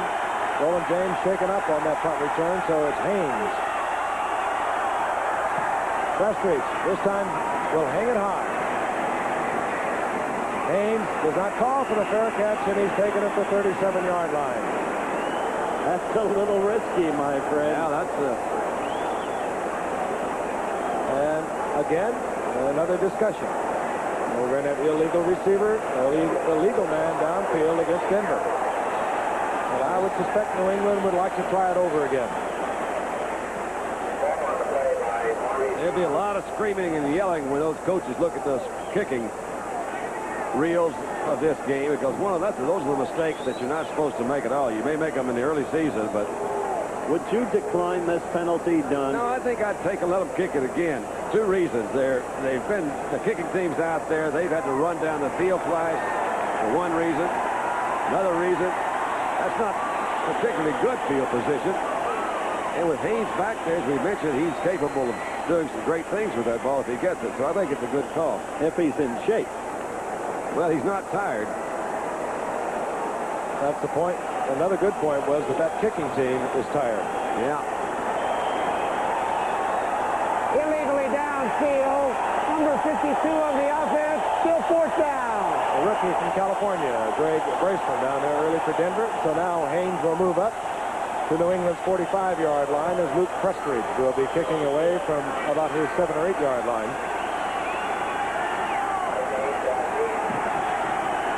Both teams have been penalized 6 times tonight. There are 5:33 remaining in the 3rd quarter. New England over Denver 17-14. Again, a low kick, the kind you can really run back. Haynes looking for the opening, didn't find it, but he gets to the 47, and New England will have good field position at Denver's 47-yard line. Larry Evans was there defensively for the Denver Broncos. Well, he had a good inauguration there, Frank Haynes did. He really got scissored.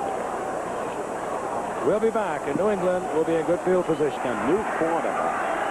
Morgan goes left. Out to the right, Harold Jackson. First down. Had to be a flag again. Calhoun, and again a flag goes down as Calhoun fights his way for about 5 or 6 yards down to the 41-yard line. I think it was motioned, probably Francis. Illegal motion.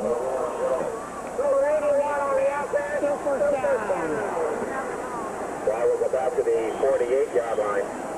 Penalty moves it back to the 48-yard line. First down, 15. 5:17 remaining in the third quarter. New England 17, Denver 14. That's Russ Francis in motion. Grogan drops it off to Vegas Ferguson, and Ferguson hit at midfield after a gain of about a yard and a yard and a half. Don Latimer made the stop for Denver. That should be a good game. Freeman McNeil. Well, they played one last year. Getting easily. Those guys are. On second down and 13. Grogan fires over the middle, and it's incomplete. Intended it for Vegas Ferguson. He was well covered by Randy Gradishar. It'll be third down and 13. That was the second mistake he's made today. That pass should not have been thrown. Look at that move. And we're not in Miami. But beautiful, clear, cool night here in New England. Just a few. How about moonlight in Vermont? Why not? I was there. We'll have Rosie Greer. As long as you don't sing it. Oh, come on, Frank. Oh, you do. I like Vermont. I went to Vermont. Had a good time. You make Willie Nelson sound like Mel Torme. Shake, I'm going to talk to you. Third down, 13.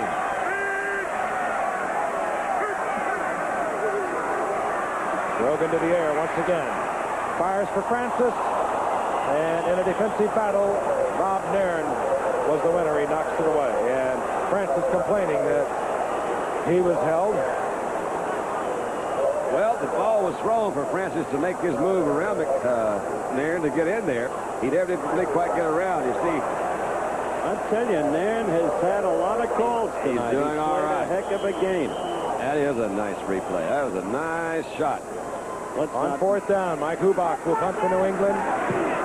Larry Brunson is back there for Denver. Takes it at the 8. Pounded at the 20-yard line, gets to the 21. 41-yard kick by Hubach. So Denver down 17-14. We'll have a first and 10 at their own 21-yard line. We'll be back. 4 minutes and 14 seconds remaining in the third quarter at Foxborough. Frank Gifford, Howard Cosell, Don Meredith. Cool night. Enthusiastic crowd. The New England Patriots back out on top. Seesaw game. Denver took the lead in the opener. Here in the third quarter, New England has recaptured that lead. Denver with the football. First down. The ball at their own 21-yard line. Robinson runs out of the pocket out to the 25-yard line. Picks up 4. It'll be second down and 6. There was a major trade, and I mean major, in the National Football League within the last 24 hours.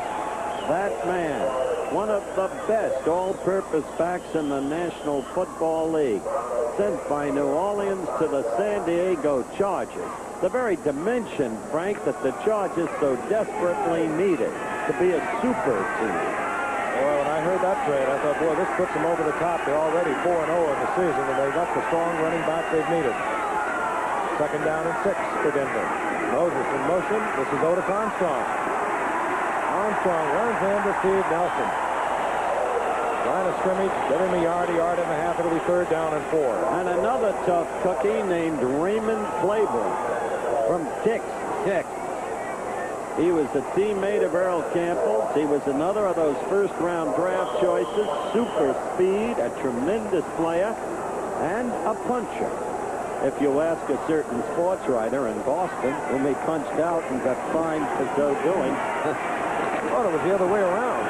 If it was, you've got a scoop. Oh, it may have been reported the other way around.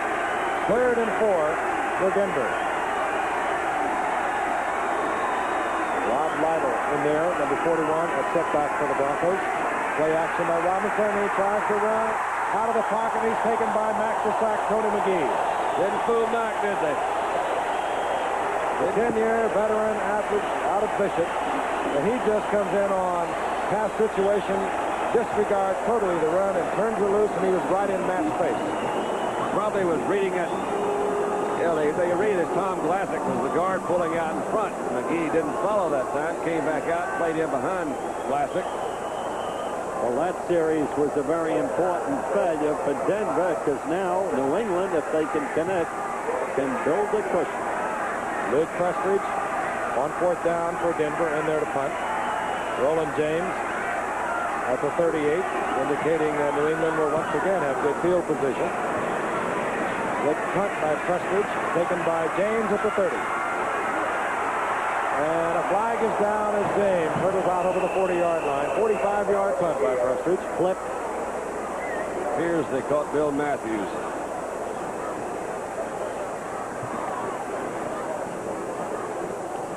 But, you know, New England had a much better field position on their last series of downs, and they didn't do much with it either. I expected them that time to push it in and get another touchdown. If they had that, would have really put Denver in the hole. But being against New England. That's Tony McGee. Last 5 years, he's led New England in sacking quarterbacks. They've had some pretty remarkable years during that period. Very pleasant guy. Just takes it nice and easy until he goes in for the sack. Flipping during the run back, number 53 of the receivers. It's 1st and 10. Bill Matthews flipping for New England. So instead of having the ball out near their own 40-yard line, New England will begin from their 20. They have 2:02 remaining in the 3rd quarter, a 3-point lead. A wildly enthusiastic crowd here in Foxborough tonight. Grogan comes over to the sidelines during timeout. And the crowd goes bananas as he goes back into the game. New England on top, 17-14. Much of it, I think, goes back to that game a year ago when Denver poured it on, defeating New England 45-10. Grogan slips on the rollout and wisely goes down at the 15-yard line. Tom Jackson covering there for Denver has lost the 5. It'll be 2nd down and 15. Is that a false turn to booze in one play? I think it is. No, we're going to give you one more chance. Come on now. He's probably the most maligned hometown quarterback in the league right now. The folks in here have a hard time making up their mind whether they like Grogan or not. He's had some hot and cold days. At our preseason game against the Phils, against the Eagles, they screamed for Kavanaugh. But since the season has started, as I said, Grogan's become a new quarterback. Jackson out to the right, now in motion. 2nd down, 15. Over the middle, incomplete to Morgan. That ball was thrown well, thrown very hard. And it looked to be a catchable ball from up here. Sure it did. Long way he was away. lucky that it wasn't picked off. Yeah, those are the kind that you do see picked off an awful lot. Denver's an opportunistic team. Here's another look, John. Now let's just see. I don't know. Just appeared that he said he got a little pressure. Threw the ball pretty well. That ball was Eminently catchable. eminently catchable. And it really was lucky that the ball was not intercepted. Bounced up, stayed in the air that long. Those defensive backs. Great reaction back there ordinarily. In comes Foreman, 22. Andy Johnson, 32. Both fine receivers. 3rd down, 15 for New England. Grogan, Russ Francis. Will be short of the 1st down. Another beautifully thrown ball because, again, pretty good coverage that time. Good hit by Morris Harvey, the 5th man in Denver's backfield. Harvey was there in front, and behind him Frank, and Larry Evans, the linebacker who's come in, was there in front. Well, they're going to mark it close enough to measure. I thought he was well short of the 1st. And the crowd, of course. Harvey hit him back. It was a tremendous one-on-one hit. I don't think he made it. Yep. Well, what you meant to say is you didn't think he made it by much. And he didn't. Well, nobody's perfect. Oh, you are too. Lance is just doing that with his 240 pounds. That's the first down by inches. Back into the lineup for New England comes Vegas Ferguson, 43, Calhoun, 44.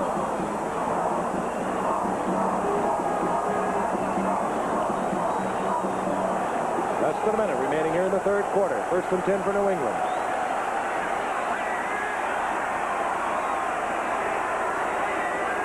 Francis in motion. And this is Calhoun. Gets away from Bryson Manor, and then Manor pulls into the turf for a loss of a couple. It'll be second down and 12. Bryson Manor, who came in and filled in last year for Lyle Alzado, is not the pass rusher that Lyle Alzado is. Very strong against the run. But what Denver has lacked has been that one lineman out of the 3-4 that they stay in most of the time that can really put the pressure on the opposition when they pass. Again, Frank, though, he's 4 years in the league. It's still a fairly inexperienced guy. He got some good experience last year, so he's got the potential to develop into one of those good pass rushers. It's the end of the third quarter. The score, New England 17, Denver 14. We'll be back in a moment.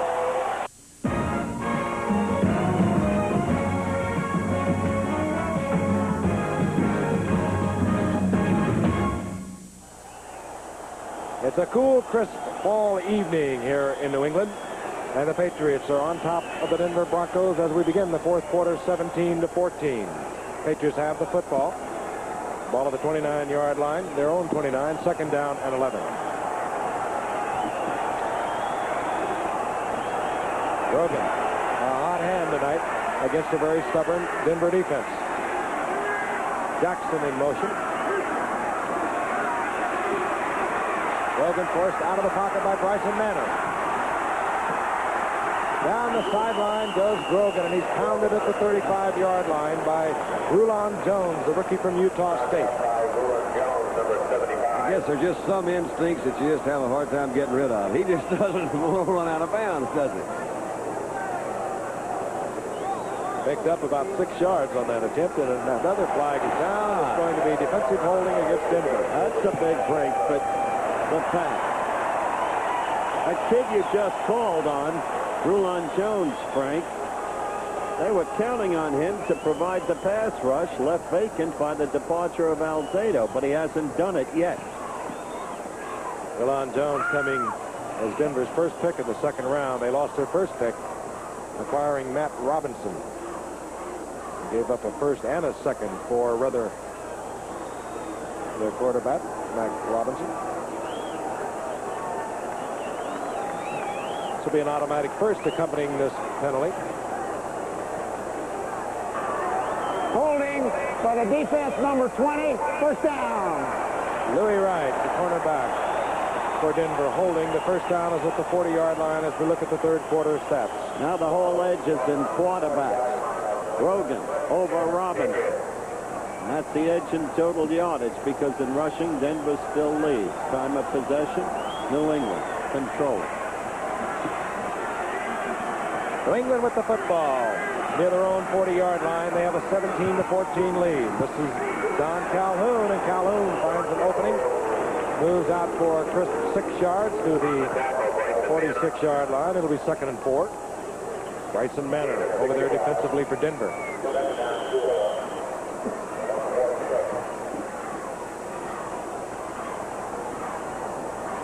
Ed Miller coming to the Broncos in '77. He's had them in the playoffs each of the previous 3 years. They had only had 3 winning seasons in the previous 17 years. He's done a superb job. Second and 4. Inside handoff. Calhoun close to a first down at midfield. Put there by Randy Gratishar. Good, tricky runner. He's a good, solid runner. He's doing there making some good yardage. That's 5 yards a clip right there. That's nice when you can do that and rest Ferguson. You know, you don't have Ferguson carry the ball all the time. You need that balance in there.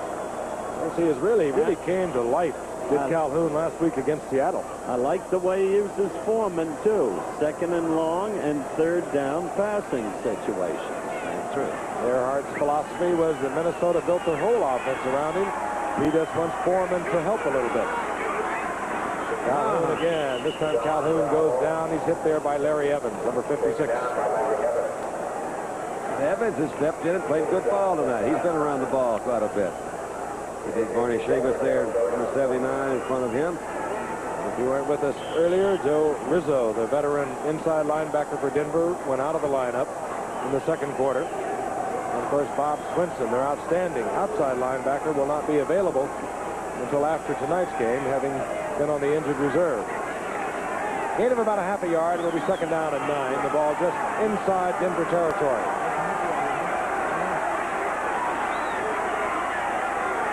Rogan. All right. Goes out to Calhoun.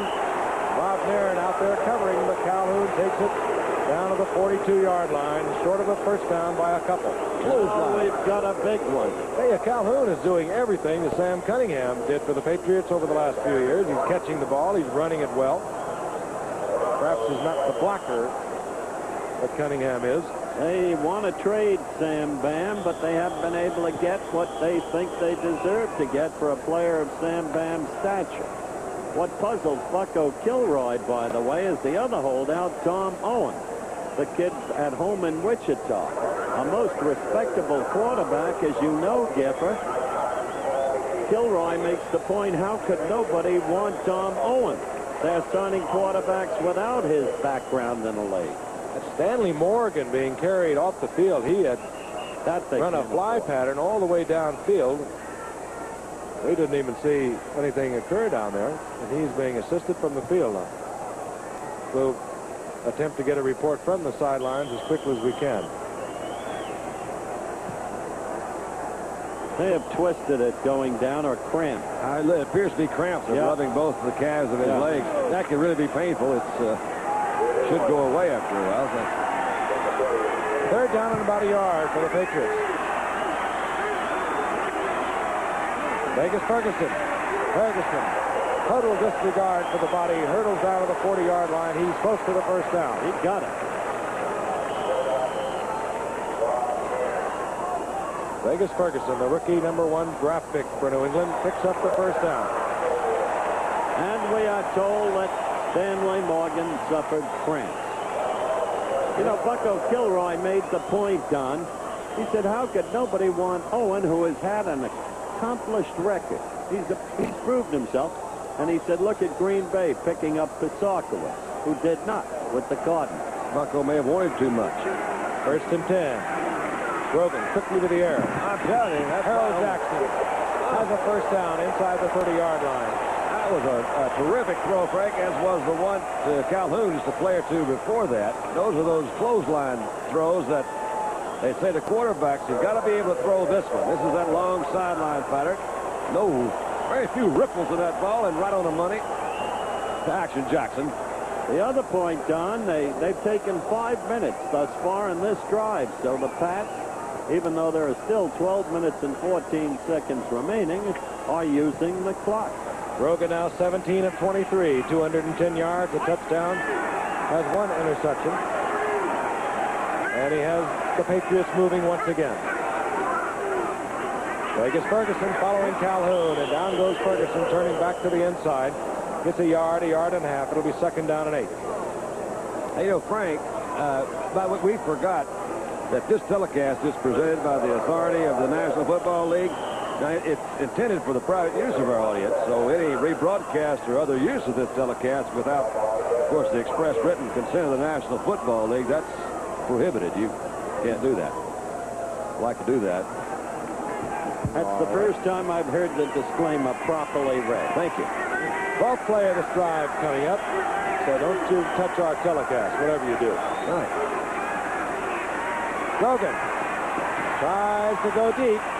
Intended for Jackson, and Foley was right with him. There's a fine athlete, Steve Foley, college quarterback at Tulane. A couple of interceptions coming into tonight's game. He gets a lot of business because, frankly, they don't like to go over against Louis Wright on the other side of the Denver defense. Tulane has a way of producing sleepers in the pro ranks. I remember a very low-round draft choice from Tulane by the Giants, a kid named Bobby Duhan. And that man became an all-purpose player of immense value. Yeah, one of the tough ones you'll ever meet. Third down and 9. Alice Pennywell, number 88, in there for Stanley Morgan, whom we told you suffered cramps in both legs. He should be back. Rogan will go on top again. Firing for Francis. Overthrown, and Francis is saying, I was held, and a flag goes down. Well, Francis has been talking to that same referee all night. He says, I tell you, they're holding me. Larry Evans, 56 for Denver, saying, I was the one that was held.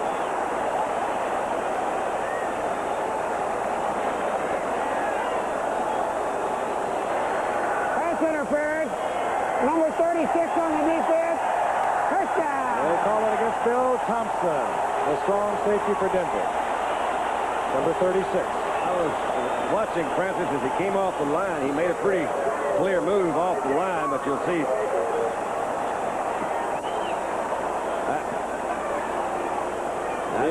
You cannot touch that receiver after he goes 5 yards down the field. Well, unless he runs into your path. I still agree with. That's why the National Football League is scoring so many points. They're way ahead of what they've ever been. Those defensive backs they're just getting beat time and time again. First and goal, the ball inside the 5. Vegas Ferguson. Oh, that was nice. Slithering along the ground, he really gets low when he turns to that goal line. Randy Gradishar made the stop, but not until Ferguson had moved down inside the 2-yard line. New England with 11:03 and the clock moving here in the fourth quarter, threatening to extend their lead. Ferguson now 47 yards on 16 really tough carries.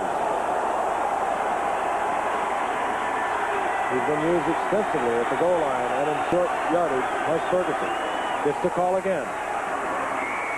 Battling against Bill Thompson, who's trying to hold him out of the end zone. He gets inside the 1. Latimer in there on that. On Earhart. I think you're right. They should be using Latimer more, Frank. There's Red Miller. You really can't go against the success this man has brought to Denver. First year there. Took the Broncos to the Super Bowl. Won the Western Division of the AFC and following year and was a wild card in the playoffs a year ago. Third down goal. Ball at the 1. Ferguson in motion. Play action. Rogan will try and run it in. He will not get in. He runs into Rod Nairn first. He had Hasselbeck so wide open in the end zone. He really did. This is a very bad series. They've got to settle now for 3. And Rogan gets up slowly. Touchdown could put Denver ahead. This is not what they were looking for. Out comes John Smith. There was a loss of a yard and a half. Matt Cavanaugh will hold for John Smith. So New England, with a first and goal at the 5, has to settle for what appears to be a field goal attempt.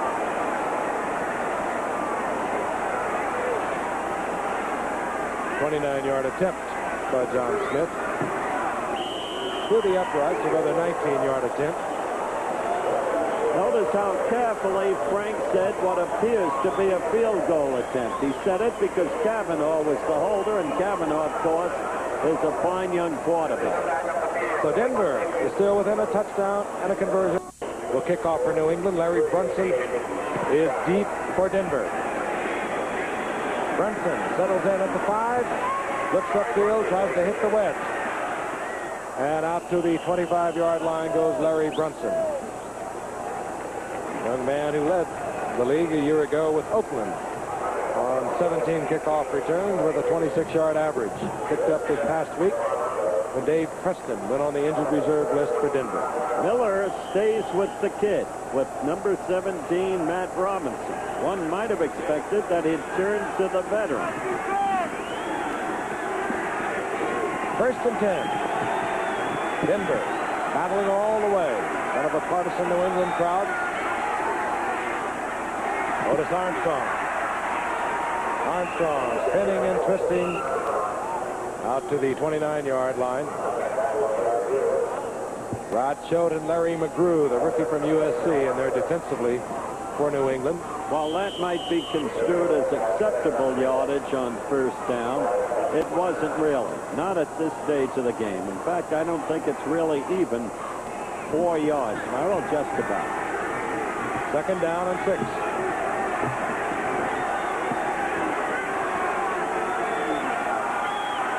David Moses in motion. Armstrong runs into the big body of Steve Nelson. Julius Adams was there to finish it off. Maybe the line of scrimmage. That'll be a loss of a yard. Steve Nelson, he is really the leader of this defensive unit. Give credit to the Birds of Baltimore and to Earl Weaver and his whole team because they're hanging in there. They gained a game on the Yankees, who are idle tonight. The magic number remains at 3, but there are the standings. And no quitting Weaver, I'll tell you that. Loss in the play of the yard. 3rd down and 7. The ball at the 27-yard line. Moses in motion. Robinson to the air. Goes out into the flat. That'll be short of a 1st down. It's taken by Jim Jensen. It'll be 4th down, and Denver unable to move against New England. Larry McGrew out there. Very bad series, Sandy. You can't get back in the game that way. You're playing the defensive unit's game when you've got deep, long yardage and it's 3rd down. You get the idea when you look. I think he's only thrown 8 or 9 passes tonight, Denver. You get the idea they certainly came in here with the intention to run. Evidently, they haven't been quite as successful as they had planned, but I would think that what really Denver can do is more of the rollout type passes. Get to the outside. Prestige hits it for Denver. Roland James forced back to his 28-yard line to take the ball and spilled at the 35-yard line. So New England once again will be in good field position. 40-yard punt by Prestridge, who has not been booming him out of the stadium tonight by any means. 7:49 now remaining in this game. The Patriots over Denver 2014. Errol Jackson exhorting the crowd. Let's hear it, guys, he says. Steps back into the huddle. New England has the football. They have a 17-14 lead, and they have a 1st and 10 near their own 35-yard line.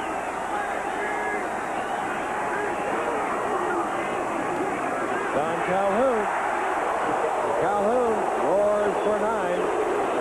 Calhoun, they say. Calhoun. 2nd less than a yard for the 1st. Calhoun gets the 1st down. More importantly, New England working on the clock as Calhoun erupts out close to midfield. Now that's the key point, Frank, because on their last drive, even though they had to settle for a field goal rather than the TD, they used up 7 minutes and 24 seconds on the clock.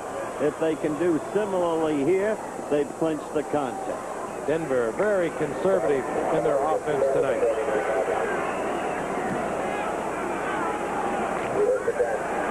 Brogan brings the Patriots to the line of scrimmage.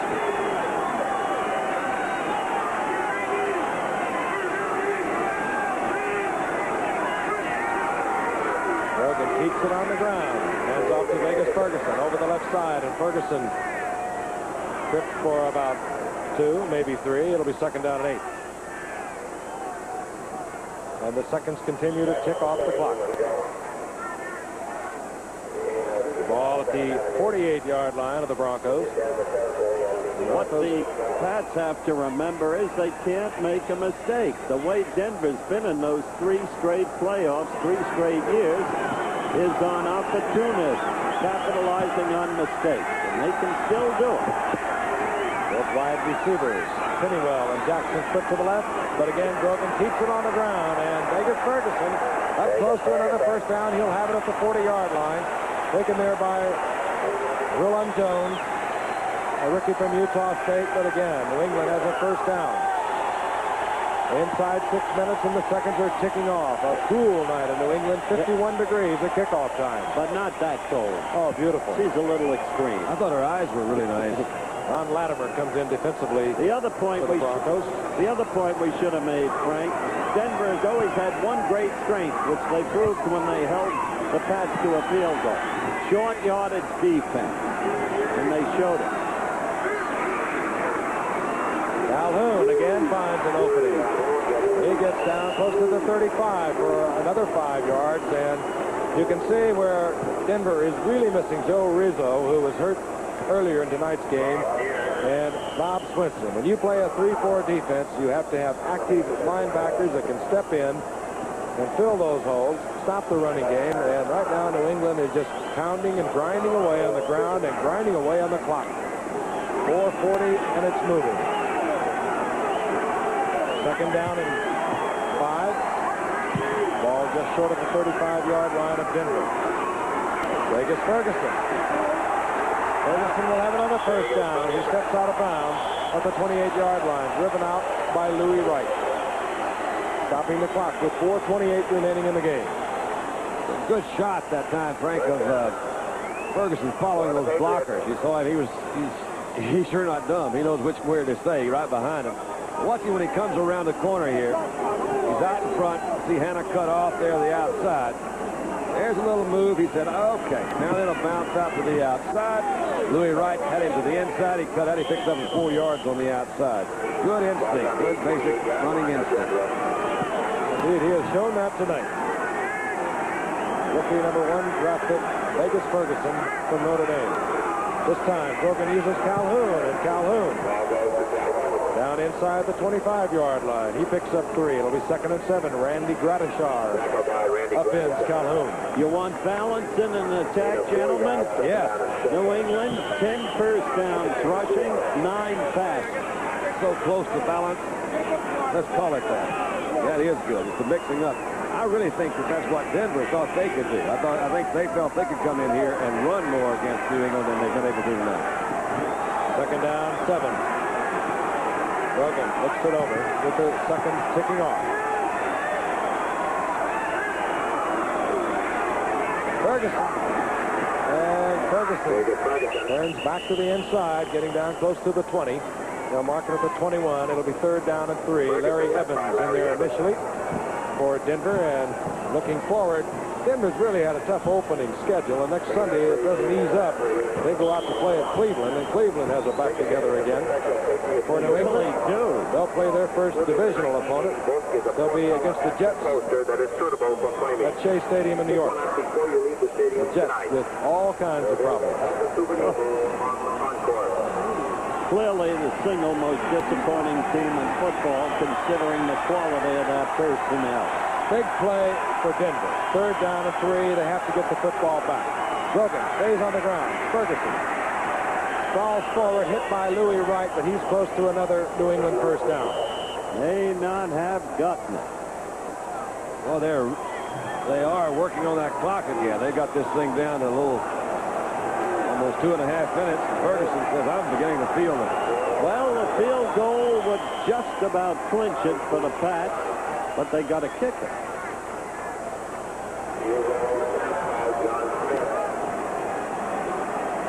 John Smith, who hit earlier from 19 yards out, lines up. A 36-yard attempt with Matt Cavanaugh holding. 4th down and a yard to go. Smith has it on its way, and it's good. Oh, the ricochet is off good. John Smith, who came in tonight, 5 of 6, has hit for 2 more. 23-14 New England. Yards out. Mike Hubach will kick off. Larry Brunson is deep, and we're going to show you what this looks like from the eyes of Larry Brunson. We'll cover it from the end zone.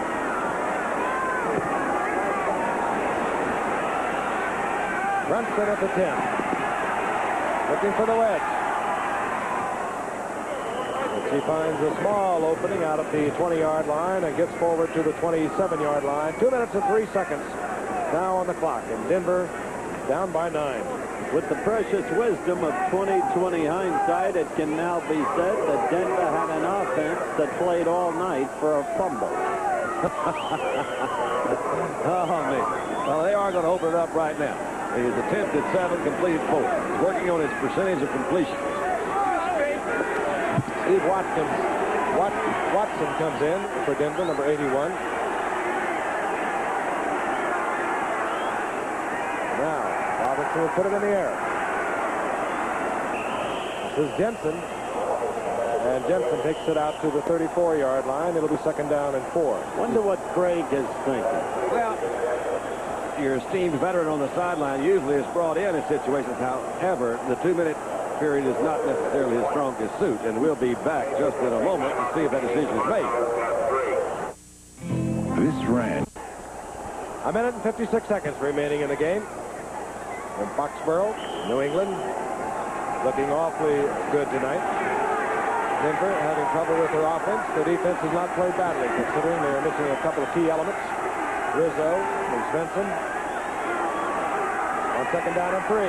Robinson to the air once again. Has to dump it off to Jensen. Jensen slips the tackle and moves out to a 1st down at the 38-yard line. Richard Bishop just activated this afternoon. In there on the stop for New England. A hurry-up offense now on the part of Denver as a second stick away. On 1st down, Robinson to the air once again. Throws it off again to Jensen. Jensen bowls his way for a couple to the 40-yard line. It'll be 2nd down and 8. Frank, as the game winds down, this is important enough to bring up. The Cubs have scored 2 runs in the top of the 15th. They lead the Phils 5-3. Phils at bat. If the Phils lose, the Expos lead by a game and a half.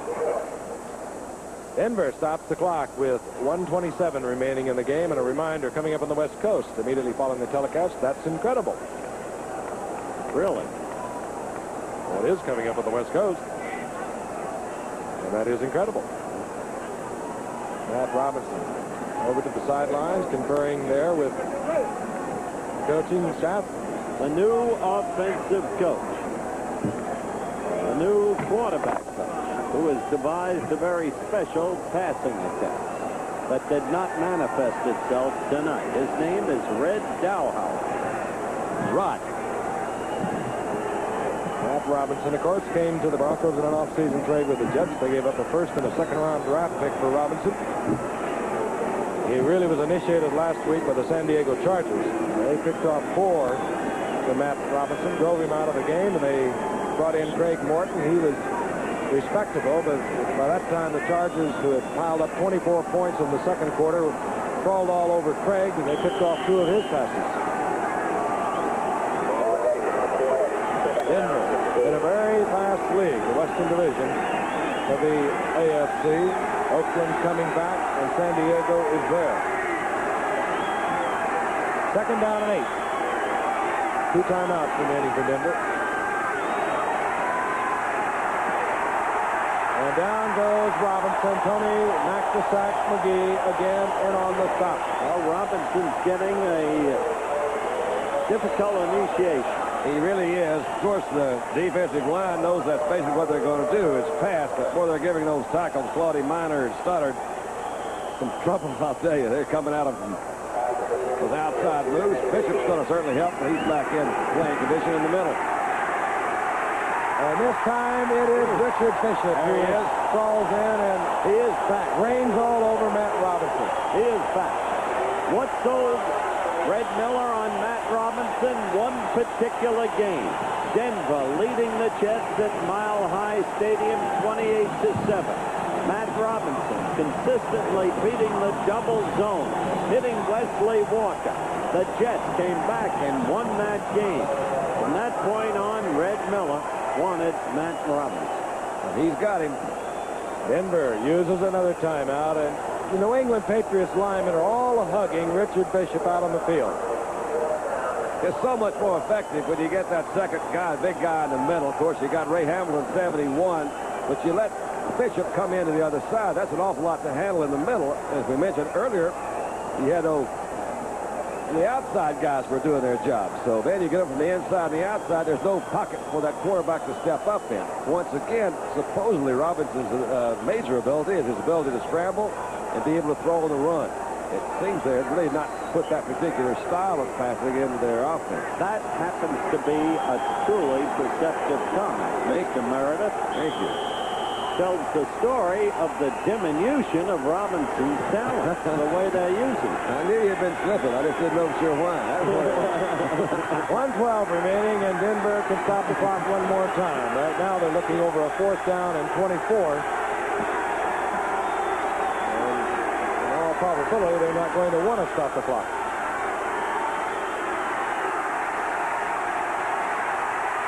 Robinson dances out of trouble, hangs one up, presumably looking for a foul. He gets, instead of a foul, the interception. Picked off there by Rick Sanford, one of those #1 draft picks. He came up a year ago out of South Carolina, and that should be it. With 1:02 on the clock, New England has the football again, and Matt Robinson having a very tough night against a very stingy New England defense. We'll be back in a moment. I wish we could come back a little earlier now. 2 or 3 times we've been away. Harold Jackson's been out there exhorting these fans. They're all up on their feet, and he's leading the cheering. Steps back into the huddle, the 13-year veteran. I tell you, he's out there like the Music Man with the 76 trombone. Big parade. Clock-killing offense, if you're wondering what that is. They're all hunkered up in there on 1st down. Denver has 1 timeout. They'll probably use it. Immaterial. They stop the clock with 57 seconds. And Steve Grogan will move over to the sideline. I say this, Frank. I don't know how you feel about it. I think New England has just tremendous personnel. And though they've won this game, there's Tony McGee. Hi, guy. I still don't think they've played up nearly to the quality of that personnel. I don't know why. I'd have to agree with him, and I have a feeling that this might be the year they will. This young man walking back into the huddle has really got himself off to a good start. He was a 49% passer a year ago, erratic, sometimes brilliant. Other times he would make the mistake as he tried to do things that no one could really do. Look at those stats for the night. Someday hi, Ron, I don't blame you for being happy. He keeps that kind of play going. You can better believe it's going to help the entire ball club. Defensively, they've got Haynes back, they've got Bishop back. And while they could use Cunningham, Calhoun, who has performed brilliantly tonight, is not that far behind Sam Cunningham. Steve Grogan falls on the ball, and the seconds will tick down. They'll need to run one more play. And this one will go into the history book, and New England will go 3-1, a game behind Buffalo in their division. Denver will drop well behind San Diego, which is undefeated. They will be 1-3, and there is an owner who has struggled with this franchise over the years. I'll tell you, in many ways, Billy Sullivan. I tell you, he did. In 1974, he lost control of the franchise, and with it went so much of his life. They got control back, the Sullivans did. He went through the Fairbanks episode. He's a fine man. And that will be the final play. And New England will win this football game, defeating Denver, avenging a defeat of a year ago at the hands of Denver in Denver, 45-10. Congratulations being bandied about on the field. Red Miller heading to the locker room. Once again, our final score, New England 23, Denver 14.